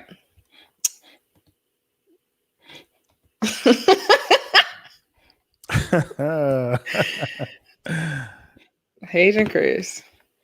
All right. Anybody need a visual for them? Who ain't watching and who? If you cannot be watching this show at all. They're talking about this on the radio. They're talking about this on reality TV shows, talk shows, podcasts, cooking shows. They're literally talking about this everywhere. Welcome to Real World Atlanta. Oh Lord, Paige and Chris. So the episode starts, or I don't know if it started that way. I missed the first 18 minutes. I had to go back and watch it. But in the case of the ex. So it starts with, everybody's meeting there, talking to their friends or whatever. Chris talks to his right. Everybody's watching it wherever they can get it. Chris is talking to his pastor, and I don't know who the other guy is. I can't remember who the other guy is to him. He was there though. He's just a friend, I think. He was there when he's picking out his suit and stuff. He's his friend. He was a deacon. He's a deacon. Thank you. Somebody he's the what do you call it? The pastor's right hand man. What do you call it? The armor bearer? Yes, he's the armor bearer to the pastor. Oh, he's the associate pastor. Okay, same thing. And so, he breaks it to them that. So they thought he was having a baby. Well, they thought he was having twins with Paige. They're like, "Who y'all want to bet? Y'all want to bet?" He said, "Chris, you having a baby?" He was like, "Wow, how accurate." He was like, "What is it? Twins? He having twins." But he said, "Wow, you guys." Yo, Chris said, "Y'all prophetic for real." This is what. I'm glad I go to this church. Y'all really seeing it. You guys hear from God. Now let me fill in the details. They were so excited to hear that Paige was pregnant. He said, "Yeah, I'm thinking about getting divorced." Their faces were just changed so he said, "I'm turning the page in this marriage." He already turned her. That's the problem. Dun dun dun. Okay, enough. So he tells them that he wants a divorce, and they're shocked, just like Pastor Cal. all the pastors on this show are just shocked. The pastors don't know nothing. His part switched sides as soon as he gave that announcement. Watch it again. His part literally went. He's Ray J. But his pastor told him after. Yes, all of that. After he told his pastors that his pastor. You said what? I'll be right back. Okay. Well, we haven't heard nothing from anybody in his circle because he's been a lone ranger. So the same thing with Paige. We haven't heard any of her friends or anything. So he told him, "You need to learn commitment." So apparently he'd be running all the time. He's like, "You need to learn commitment." And also the pastor said, "You need marriage." which is an interesting concept. Do you feel like, for the men on here, Jamal, you can answer. Do you feel like there comes a point in time where for a man to like grow up and be a man for real, like he needs marriage, he needs like that woman influence? Did you hear what I said? No, you don't think that? No. Okay. And I'm so glad you said that, because I have something I really want to say. Okay. And I'm pretty sure, just please let me finish. Well, because I know Jamal says yes. That you need marriage to mature you. Well, explain, Jamal, explain. So I'm gonna say that I'm gonna say this as we go. That Jamal would probably a lot closer to agreeing than you think. But I want to say something, and please let me finish, because I know it's gonna sound like I'm disagreeing. I know. We're saying the same thing. Here we go. We're saying the same thing. I think that when Chris was having the conversation with the pastor and Brother Polite, and it feels so weird to say this, I think Chris was closer to being right. I think Chris was closer to being correct. About what? Okay. About the future of the marriage. And here's what he said. He was like, I just think that it's best for her. I decided to do, he basically said, this is what I decided to do. And I feel like it's out of respect to do it. Now, do I think it's right? No. That's why I say he's closer to being right. Here's my issue.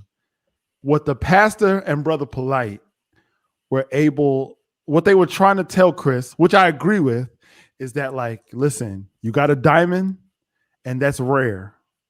And I agree with that. I think Paige is an amazing woman. I think her DM right now is flooded. If her DMs are flooded, they're flooded with manipulative men that know she can be walked over. No, I'm trying to tell you, Paige is going to find a really great guy. All of that good stuff. But here's the issue. Here's my issue with what they were trying to tell Chris. What I do not appreciate is any insinuation. I don't think this is what they were trying to do, but this insinuation that he needed to stay with her because she would be good for him. My issue with that is, why are we sacrificing Paige for his maturity? I think he was closer to being right in the sense of, like, this is not a good situation. I need to separate myself. I don't agree with why he did it. I don't agree with what I believe to be an immature point of view on why he decided to leave. But I do believe that Paige would be good for Chris. I don't see any scenario where Chris is good for Paige. So why are we sacrificing Paige so that he can be a better man? We're not sacrificing Paige. Paige is sacrificing herself. And if that's what you want to do. No. I'm strictly just talking about in the pastor's point of view of essentially being like, yo, you need to go back to her. It's like if I hear somebody be like, yo, when she walked down the aisle, like the pastor tried. He said, listen, you didn't give those vows to me. You gave them to God. And Chris was like, that's cool. But I wasn't attracted to her. Like, he says all of these things. And he's like, yo, you got to try to, he's essentially, they're trying to get him to stick it out. At that point, I feel like you should know that this person who I have covenant with, this person that I'm close to, this guy, is not in the right frame of mind. If you really believe she's a diamond, spare her and let him go. That's how I feel. Okay. If she chooses to stay, that's fine.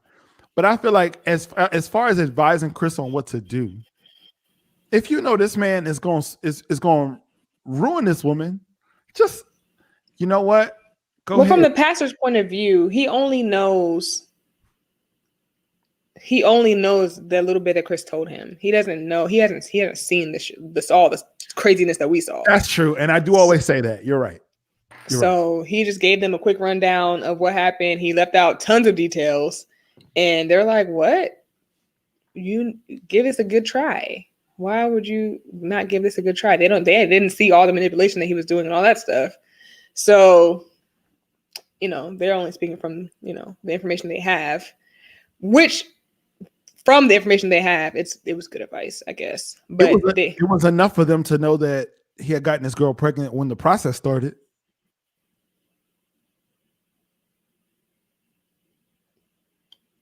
Mm-hmm. Right or wrong? I mean, I get it. I respect marriage. Obviously, I'm married. I respect the sanctity of marriage and giving the vows. But this man has already said, sharing how rare of an opportunity it is to be with this woman, I feel like takes away the variable that this woman is being hurt in the process. Yeah. And I hear your point that a lot of that has to do with what I know that the pastors don't know. So I respect that. Yeah, I agree that it sucks that it just sucks. Like, everyone can literally see all the amazing things about Paige except for him, which is pissing me off. Oh, it's so annoying. It's like you literally have the perfect match for you, but you're okay. And then he's so disrespectful. He like starts talking on the phone while they're talking to him, and he's like starts texting and stuff. And he's like, I'm done with this conversation. Y'all really thought I was making a joke. That man be Shaquille O'Neal and through all of these dramatic. Hey, come around. He said, I'm done with this conversation. They're like trying to talk. You invited us here. We didn't tell you to come to our office and have a thing. You invited us to here to talk to you about it, and then you kind of like anyway. So then after that, he calls Paige, and he's like, "Hey, is somebody knocking?" No, I was knocking. Is that Ernest? You locked Ernest out? Ernest! Oh, you got your headphones in. He can't hear us. Poor Ernest. That's hilarious. You just be putting on 227 and leaving Ernest in the room until we're done. That ain't right. It's not right. It's genuinely not right. And I'm not okay with it. Oh my goodness. I cannot. And if you guys are okay with it, I have a problem with you as well. Hashtag free Ernest. Asia, don't start. Don't put hashtag free Ernest up in here. Yeah, I know that. But also, you're on Married at First Sight. That's literally always the risk. That's always the risk. What did we say? Come on, preach to us, because the pastors were trying to help preach, and they wasn't coming through. Wait, the fact that you typed it in yourself.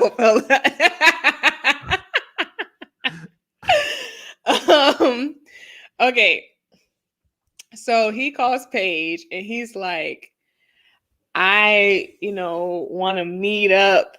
She's basically like, what do you want? And he's like, I want to meet up, and so you can talk to the mother. He keeps calling her the mother of his child. 227. Sorry. Every Thursday when Ernest hears, because there's no place like, he's like, oh, I gotta sit in the room again for 2 hours. Sorry. All right, go ahead. So yes, he does say mother of his child instead of just saying ex-fiancee, mother of my child. Like, he has to keep saying mother of my child, which I think he's trying to put more weight onto it. But this is just your ex, so calm down. Or your girl, depending on our perspectives as we move forward. Because all right, and so he's like, I want to meet up, and she's like, I thought she was just gonna be like, I'll think about it. I'm gonna pray about it, and I'm like, girl, just say You gonna think about it, and I'll let you know. I had to pray. Exactly, Jamal. I had to pray about it. I'll let you know. Okay. If you prayed about it, I'm sure the Lord did not tell you to go and talk to the people. Because there was nothing accomplished at that meeting. I think there was definitely something accomplished at that meeting. And we really might have two completely different perspectives on what happened. We might have two completely different ways of looking at what happened. True. Because I think what Paige did was beautifully calculated. If you ask me, I think it was beautifully calculated. So he kept saying he wants to clear the air. And I was very confused about how you meeting the mother of my child who knows nothing to do with this clears the air. But okay. So they go into whatever house they rented for this meeting. I don't know why they did that. They have a whole apartment. And she comes in, he comes in, and Mercedes comes in, and Chris and Mercedes are already late for date night. They're this meeting can't take more than 30 minutes because we got a reservation at Del Frisco's. Can we not refer to her as Mercedes? I would like to refer to her as the mother of his child. Yes. For the rest of this. His child walks in, and they're dressed for date night. They don't want this meeting to run too long because they have a dinner at Del Frisco's reservations, and they don't want to miss them. Did they say that? No, they're literally dressed for date night. Okay. Literally dressed to the nines. At the end of it, mother of his child. Yes. The MOHC conference. All the side chicks. And when he did exactly, he literally said nothing. I'm so mad about that. So the mother of his child comes in there. He comes in there, and go. You say what you want to say before I say these random things, because you seem like you're more optimistic about it than I am. Are you sure? Yes, I'm sure. I want you to go first. Okay, here goes. Here are some bonus conspiracy theories for all of you. Sorry, before you say that, this is exactly what I believe. He said, please just come on here, just go with the story and just go with it, okay? Please, thank you. All right, here we go. Okay. Guys, have at it. I'm just going to spew the theories as they come. One, I don't think that woman is pregnant at all. She was wearing one of them 2008 Carrie Hilson dresses. And I don't think she's pregnant whatsoever. I think I would guess that there'll be some type of announcement of what happens with this baby. I'll be surprised if a baby ever comes. That's my personal theory. Two, I think that she was in on it this whole time. I think she's been in on everything Chris has done. Them looks that she was giving Chris, those are not the looks that a mother of his child would give. That's the look of your significant other who messed up. Three, I think that meeting had nothing to do with Paige. I think it had everything to do with the mother of his child. I think they've been together this whole time. It has been proven that this man has applied for all types of other reality shows. And it was a let's say, some sort of a loose agreement that he would go on the show and build up what they want to do, and they would come back later after it didn't work out. The reason why he decided to have the meeting is, one, to clear his name, and two, to get back in good with the mother of his child by talking to Paige, who Chris, because I just couldn't figure it out. Why is Chris agreeing to have this meeting? It does not make sense. Why would you hop in a lion's den and then bring two lions together? Because you're going to get eaten, brother. But you know why? This is what I think. This is what I've come to. I think he has determined that Paige is a classy woman who would never say anything that could hurt him or put him out of bounds. He didn't anticipate that she was going to come out and say that we slept together or that we've been doing all of this stuff or we weren't using protection or that I thought that I could have been pregnant. If you notice, Chris had told the mother of his child that they had been intimate. But you know what the mother of his child found noteworthy? That they had not used protection, and there was a chance that Paige would get pregnant.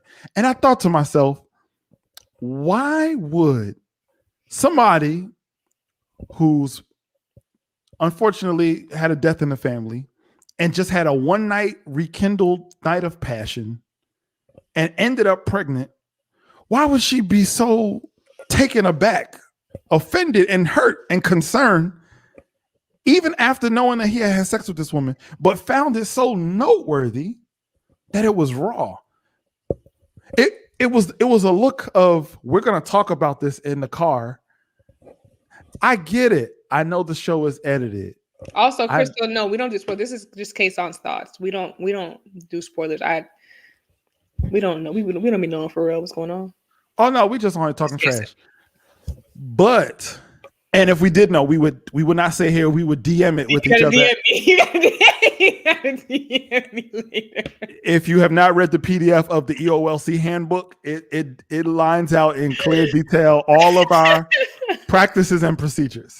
Exactly. This is why. Because once he went to Chicago and started raw dogging her, she ain't know. She's like, whoa, hold up. You what? No, hold on. This one. That part. Well, yeah. So she's like, wait, I'm sorry. I'm sorry, what? All right, a couple more things. The mother of his child was like, well, no, don't even worry about it. Crystal, DM me. DM. Wait, what happened? She said such a whole her tea. Oh? I mean, DM us. I mean, you could say it. We're not gonna say it on camera. You could say it in here, or you can DM us. Yeah, just DM it. It's fine. See, this is the thing. I hear what you're saying. Paige wasn't asking the right questions. Okay, I wasn't happy with this meeting. I was not happy with this meeting. Paige was in there being Mercedes' therapist. Mercedes talking. She's like, yeah, no, yeah, of course. Like, of course, I'm sure you, girl, you're not her therapist. This is the mother of his child. You are not her. Allegedly. The mother of his alleged child. You told me you want me to call her. That's what I'm trying to call her. And she's over here coddling her. And I'm like, you don't have to be mean to her, but also you don't have to be coddling her. I didn't like that. I did not like that. Tasha, when I tell you the mother of his child was laughing and smirking sometimes. And I was like, I don't care how much editing you do. That's the same smirk that Chris be making sometimes. Yeah. And then exactly one hand of my, tell me if I'm pronouncing this right. One hand of mine. She asked the relevant questions. She just said, how far along are you? She said 7 weeks. Oh, duh. Last week she was 6 weeks. Of course, we got that. She gonna know that answer. She should have been asking, oh, when's the last time you guys saw each other? When's the last time you know what I'm saying? Like, she could have been asking these questions. She wasn't asking the relevant questions. Because we ain't get the time frame. We still ain't get the real time frame. We don't know if it was 6 weeks or not. I'm trying. So go ahead. Then she kept saying, I don't have no more words. And then she go off on a monologue again every 5 seconds. I'm like, okay, are you gonna stand on your ground or are you gonna like keep? I didn't like it. So maybe I'm tripping. But I thought what Paige did was brilliant. You know, it's almost like hear me out.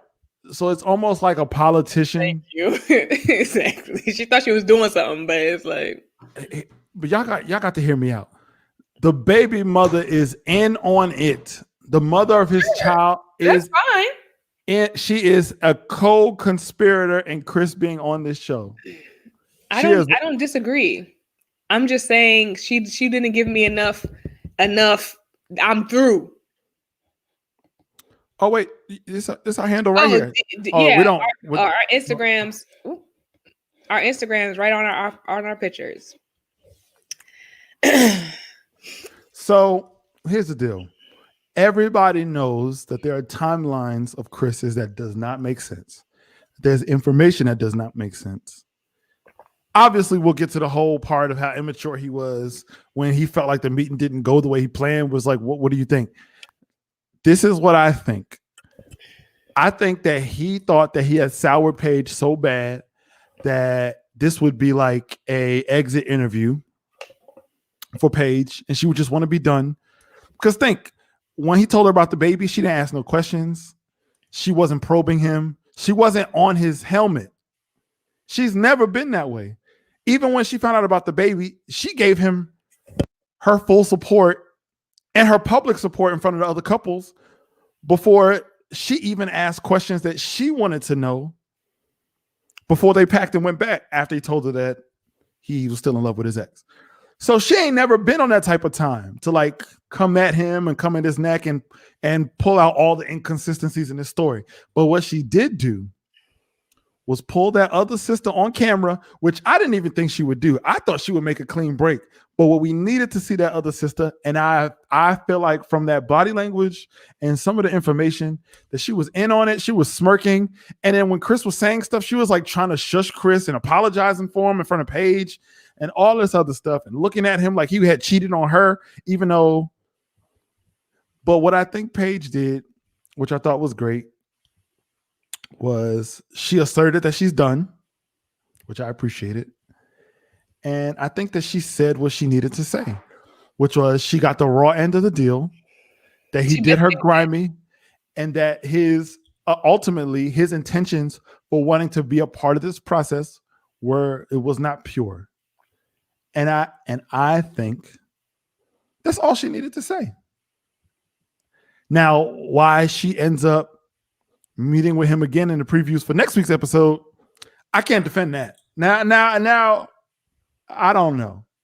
Paige, you lost me with that. Yeah, there was she slipped in a few things in there that was like, but she didn't give it. She ain't shut it down the way she should have shut it down. That's the thing.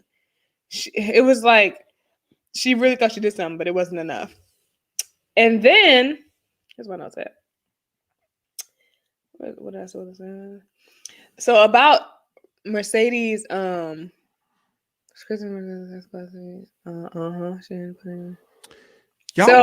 wanted them to Monica and Brandy Boy is mine him, and it's just no. That's not what I wanted. I wanted her to go in there and be quiet. You called me here. What you want to talk about?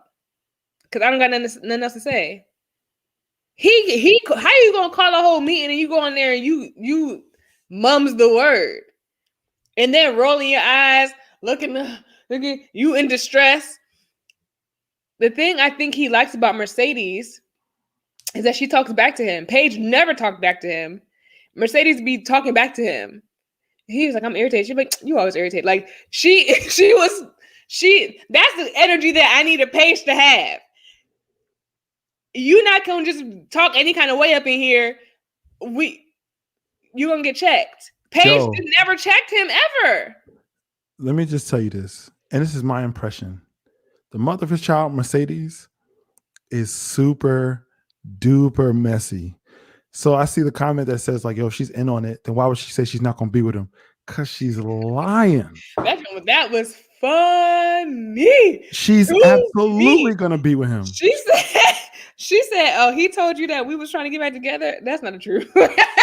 She said, that's not what's happening. I don't believe her. So I mean, regardless if it was the truth or not, it was great television. That was hilarious. And it was a slap in Chris' face, and that made my heart smile. It was very funny to me. I laughed out loud.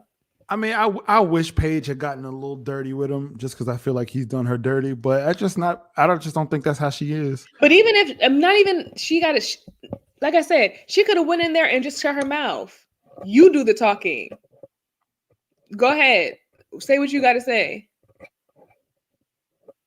What you want me to come here for? Clear the air then. I feel like she shouldn't have given him the satisfaction of anything else, of any more of her words.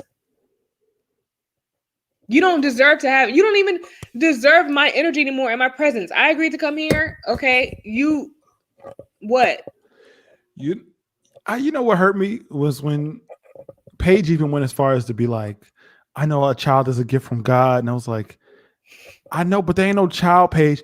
And you know,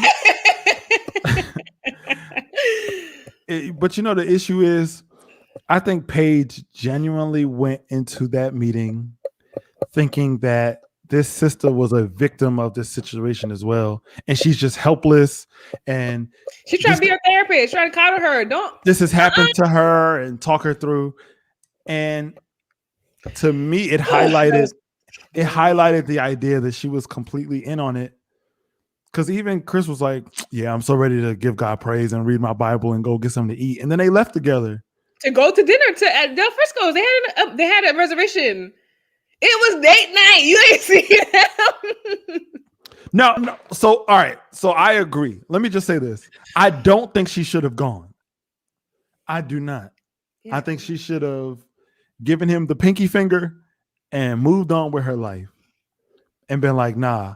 And I do think if it were me, if she was one of my cousins on the chat, like, y'all, I would have told her to go into that meeting with a knife and stab him in the back as many times as possible. As much as he freaked out and was like, I just feel like you're being disrespectful, I would have asked Paige to earn that. I mean, not to necessarily go at him, but I would have told the truth and laid it all out there and made him look terrible. Yeah, we don't stick middle fingers up around here. Just get the pinky. You did a ring. So, and then the part that pissed me off about all of this entire meeting, was the end. When he said, so Paige is saying, you know, she's done, you know, telling the mother of his child all the stuff, right? And he's like, I'm irritated. She's like, you always irritated. What you irritated about? And he was like, she's trying to make it seem like I did her dirty the whole time and I didn't. And I was like, what? Sir, literally every single day of the marriage, you have done her dirty. Every single day. What are you talking about? I was honest and I was upfront and upright with everything that I said to you. And I just feel as though you're just coming up here with that disrespect. I was like, you literally did. And then he was saying, I forgot the other sentence he said, Jamal, you be knowing the quotes. He said something else after that. And that was just literally the opposite of what he did the entire time. And I was like, what? No, you did. He says something like, I tried to honor you and respect you. And I've always been up front with you. And I was like, up what front. Are you talking about? Yeah, then she should have brought out her itemized account and shown all the receipts, because like, you dragged me through the mud every single day of our marriage from day 1 to day 10. Not one day was missed. Not one day. And you literally gonna sit up here and lie up in the mother of your child's face and tell her that I'm lying? See, it couldn't be me, because I would be up there. When people be lying, I'm like, no. You gonna exactly. He Wale.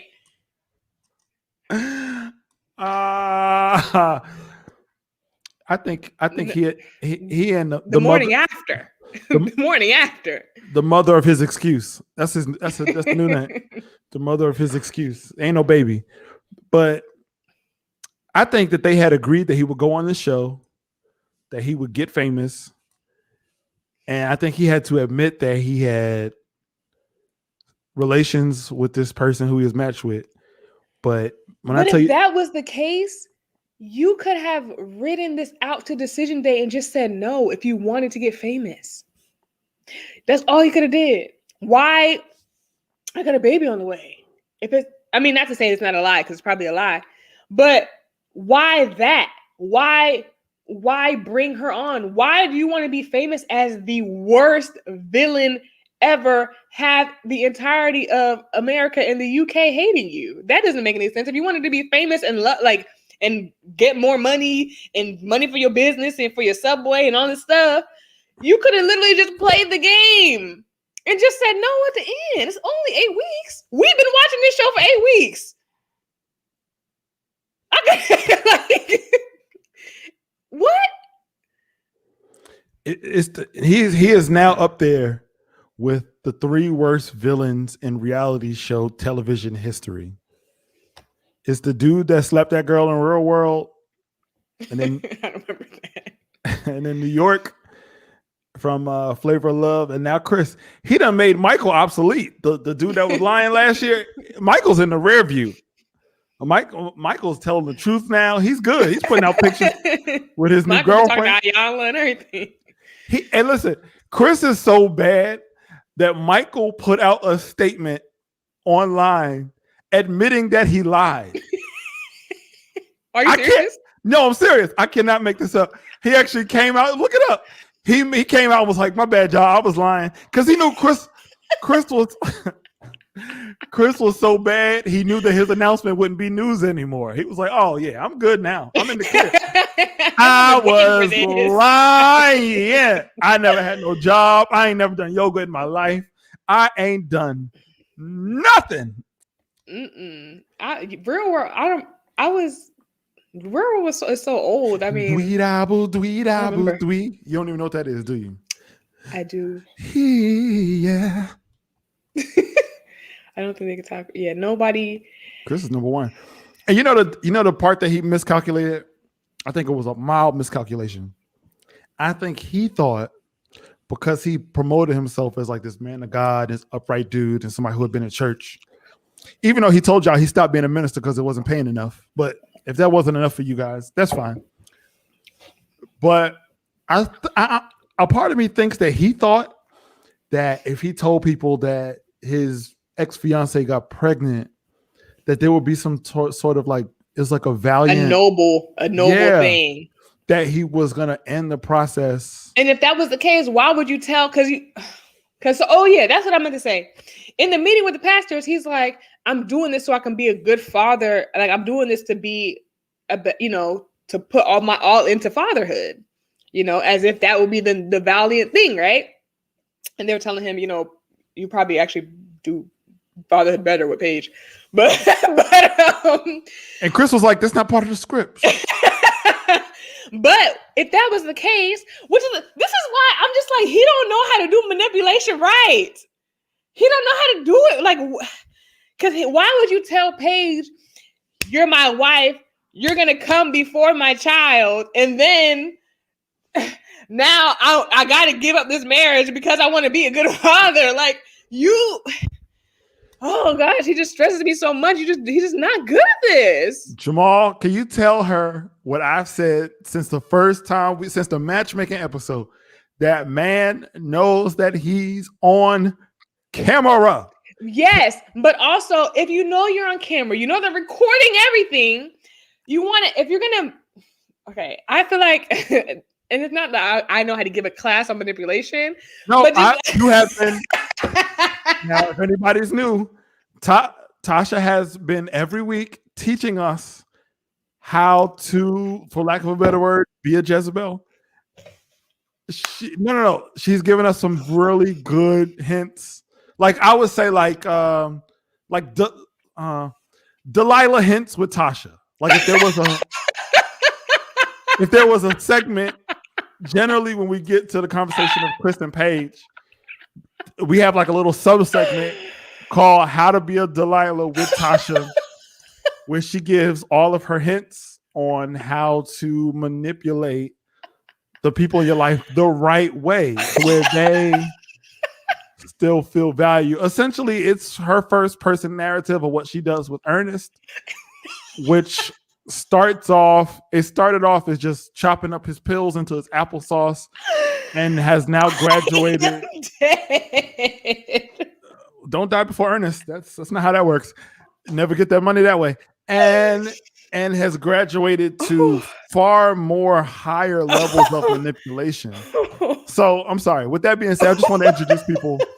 I don't want people to be lost if they haven't watched before. So Krista did not believe him. Whoever else is first time on here, do not believe him. My point is that go ahead. If you're gonna manipulate, this is how you should do it. There you go. Go ahead. If he was going to manipulate her, so let me take here. Okay. All right. Again, so let me just be clear. From the very first episode, we've established that Tasha has a thing for, how shall we say it? Seasoned gentlemen. And she is dating a older gentleman by the name of Ernest. If his nickname is Earl, for whatever pet name they have, that's fine. Oh my gosh. But we learned tonight that the reason why her studio is so quiet is because she puts on whole seasons of 227 in the room and essentially locks Ernest in there to watch it until she's done. Oh, Lord, this is very funny. Yes, she has a thing. Her type, Tasha's type is men who wear Gucci sweaters and jeans with the creases in them, where the creases going down the middle, and Stacey Adams. So, I am flabbergasted. So that's, for those who don't know. Okay. When they get married, she's gonna have a brother-in-law named Virgil. Exactly, Brent. I just like mature men. I don't need an old man. It's just somebody who is mature. Exactly. Thank you. She been to my house. She know what I look like. Okay, so anyway, so if going with your theory, if Chris's objective was to just get famous off this show and go about his business, all he would have had to do was pretend. Go to the wedding. Never bring up your ex-fiancee. Ever. Why is that the first thing you're bringing up in the conversation with your wife? The first 5 seconds. Because they planned it together. Right. She's part of the plan. Don't talk about her. And then when I get to the wedding, pretend as if I care about getting to know you first before having sex with you, so I can make you think I'm this awesome gentleman. And then when I get you back to the room, make you think, oh, he's just so, he's such a gentleman. He considers my feelings. Not slept with her the night of the honeymoon. Slept with her the next morning like he did, just not the night of. Slept with her the next morning. Then, after that, not have a panic attack. Because you would think his panic attack was fake. So, which still follows my theory. But why would you disappear? If all you want to do is get famous off this, why would you disappear for hours and say I had a panic attack because you're ugly? Because she made him check in every hour or two, just like Eric.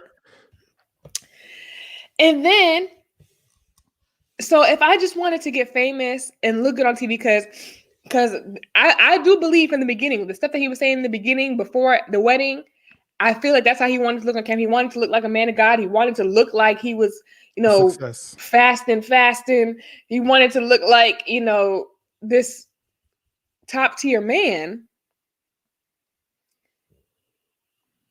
He literally did everything wrong. Everything. Who is writing the script? Like, you did everything wrong. All he literally had to do was pretend that he liked her, probably not sleep with her. But even if he did, maybe waited a day, slept with her, had some fun on the honeymoon, even wait until they come back home to say, I just got this call and it's from my ex-fiancee that I haven't been talking about for the past 5 days. And it's been over for a while, but she just told me she found out she's pregnant. And be distressed about that. And then never give her any indication that you plan on staying, and just end it. And say that it's because you want to take fatherhood seriously. I'm really sorry, but we just started this thing. It's only been a week. Like, I know that we took vows. I'm not ready for that, but I'm not ready. It feels too complicated to me. I'm just gonna go this way and just end it. Yeah, that's all it could have been. I think he played chess, and he's a very, very terrible chess player. He's playing checkers with chess pieces. I agree. I wholeheartedly agree. And you know what confirms my theory even more specifically from this episode? Don't you get a sense that his pastor feels lied to as well? Oh, absolutely. Oh, his pastor is like shocked. There's nobody other than his parents, ironically, who don't feel like they have to rethink who they know him to be. Even his pastor was like, that's selfish, it's immature, like what's going on? And which lets me know he was that like it's not selfish. And he's like, it literally is selfish. You have you have your family in it, her family's in it, she's in it. Wait, what was I saying? Yeah, and I think I've said that before. Like, what he's saying in the moment is what he means, but then it's just like, oh shoot, that don't go with the script. Now I gotta pivot. That's why I try to tell you. I try to tell you. This man has been calculated all the time. The two most the Cheskers. I don't know why that was so funny. Cheskers. The two most. I don't know if I have seen people who know more about manipulation than Chris and you, Tasha. You taught me a lot. I did not know that much on how to manipulate somebody until you have really made things plain. Let me tell y'all something. I don't be manipulating people. Just the way that I have an analytical mind, I literally think of all the different ways that things can happen. The easiest ways it can happen. Why are you looking about what? I can see all the different ways things can happen. I'm very interested in why people do the things they do. Like I pay attention to these things, so I can see. How do I say this? Like takes one to know one, or I'm joking. No, I'm joking. I can just see steps ahead. I can see steps ahead of things sometimes, and I'm just like, okay, if you wanted this outcome and you didn't want to do it the right way, you could do it this way. Because I don't be doing stuff the wrong way. I try to go the right way about things. Just saying. All right. So if anybody out there wants to steal somebody's husband and you need some insight, no, not from me. Not from me.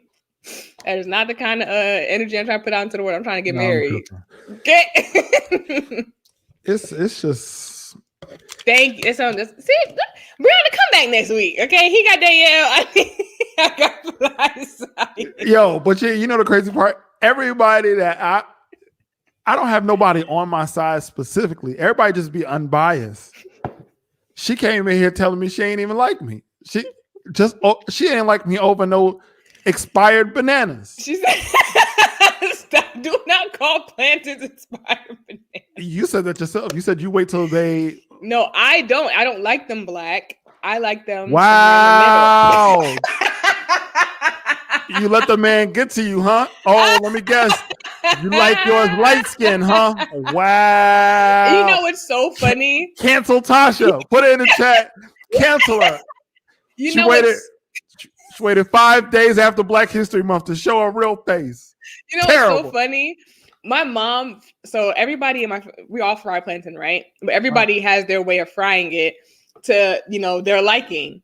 My mom always fries it so dark. And I'm like, girl, I don't want a dark skin plantain. I want light skin plantain. We literally be saying, I'm like, don't let her fry because her plantain to be dark skin.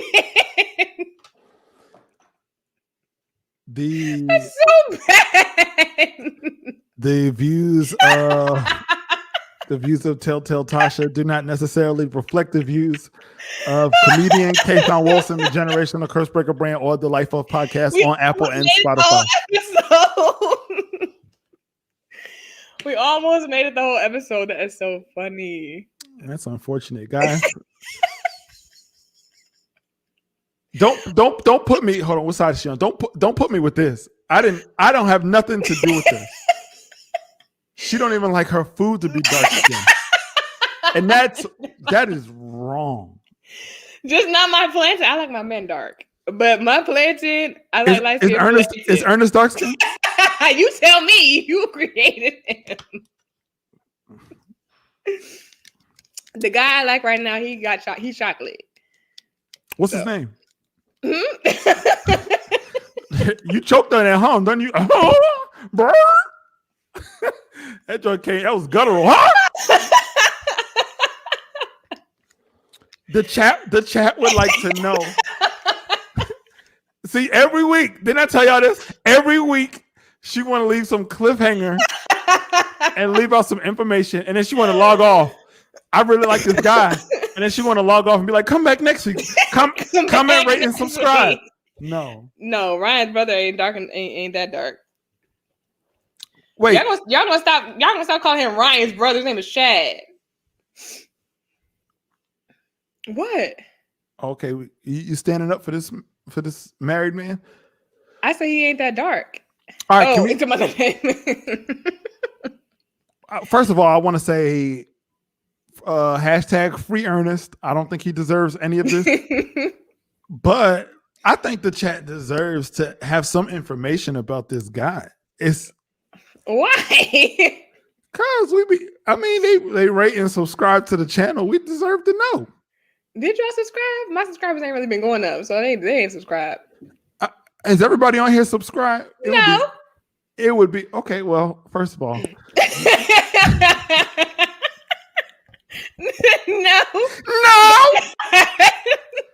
That was a very mother of his child tone that you just used. Well, listen, guys, if you could, it'd be nice if you subscribe. It would be nice. Make sure to like this live. That's important too. Tasha doesn't just do this. Sometimes she puts wigs over her dreads. I think she did a split or something in one of the videos. I make a lot of random content. Yeah. But just subscribe. Subscribe. Guys. Everybody who complimented my hair, this video will be up next week. So thanks, guys. Thank you. And we'll be on here eating plantains next week. Oh, that's what I want to talk about next week. Okay. So let's talk as a EOLC family. Okay. So you hear that, Fly Science? EOLC. The eyes are open and the legs are closed. Next Thursday I cannot do. And you have your show, don't you? And you have your event. Yes. Okay. Are you free on Friday evening, night, 8:30 Eastern, 9 Eastern? What day of the week is that? Is that the 12th? Yes.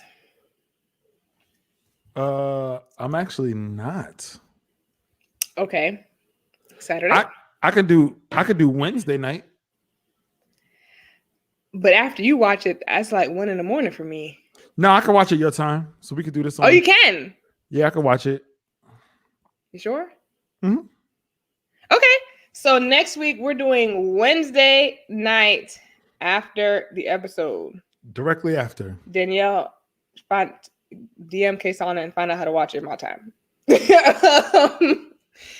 And so what is that?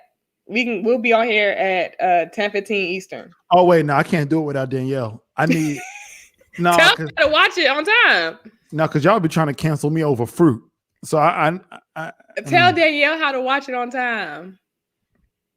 Oh, I got you, Danielle. DM me. If you DM me, I literally will send you a link to watch it live. Yeah, we're not gonna watch it together live. We're gonna come on here and talk about it right after. So 10:15 Eastern next Wednesday, not Thursday, 8 p.m. Okay. Oh, bet. Yeah. Cool. All right. Any other comments? Any other announcements? I want everybody. If Asia's still here, anybody else who hasn't tried plant? Is it plantains or plantains? Is that the same thing? The way that both sides of my family say it is plantain. Americans seem to say plantains, which stresses me. Well, I don't want you to stress. So plantains. I will get some plantains next week. Oh dang! That means we're not gonna have time to cook them. Well, you're not gonna cook them. I would cook mine. Wait, I'm not gonna cook anything. I'm gonna get them from a store. You're actually gonna make plantains during the episode? I guess I can. The commercial breaks be long, so I can. How long does it take to cook them? Like 10 minutes. Oh yeah, you could do that. You could do that while Haley and Jacob are on. They ain't gonna be doing nothing. They ain't gonna be talking about nothing. You could just go ahead and cook them. Expired bananas. BM, I'll check my DMs to see if you sent me anything, and I will. Anybody else who DM me, I will send you whatever she sends me. But make sure you DM us. So I live in. We just moved out of downtown Los Angeles. We were living right by Union Station. Now we live in Santa Fe Springs, which is somewhere between Norwalk, Whittier, and Downey. Not that far out of Los Angeles.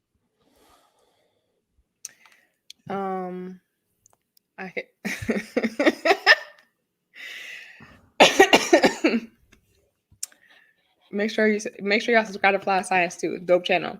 But all right, my camera seems like it's about to die. I think I appreciate y'all for coming on here. Y'all make it so much more. Y'all make it so much fun. Like we be having fun, but y'all make it so much more fun too. And I really appreciate y'all tuning in and seeing the same names, man. I really enjoy y'all. P. Welch, I'd like to know what music you have had played in the background of the conversation. I would have had in the background of the sorry, I was about to say Mercedes, the mother of his child, and Paige. Child, I don't know. I would have had Wyclef. Buck. I would have had Wyclef featuring Mary J. Blige 911. Someone please call 911. I would have had on Sunshine. What's her name? Sunshine Anderson. Heard it all before. Something like that. I would have had Blue Cantrell Hit 'Em Up style. Right. Brandy and Monica, the boys, my something. Just play Mary J. Blige greatest hits on repeat. One of them songs is gonna apply. Not gonna cry. That's the answer. That is the answer right there. Mary J. Blige, Not Gonna Cry. And I'm not gonna cry. I'm not gonna cry. But there has to be a mother of his child appropriate song. Somebody had a baby on somebody in the song. Keisha Cole, something by Keisha Cole. Right. Keisha Cole's greatest hits. Yeah. Something like that. Just take every song from your iTunes from Keisha Cole and Mary J. Blige and just shuffle it and just let it play.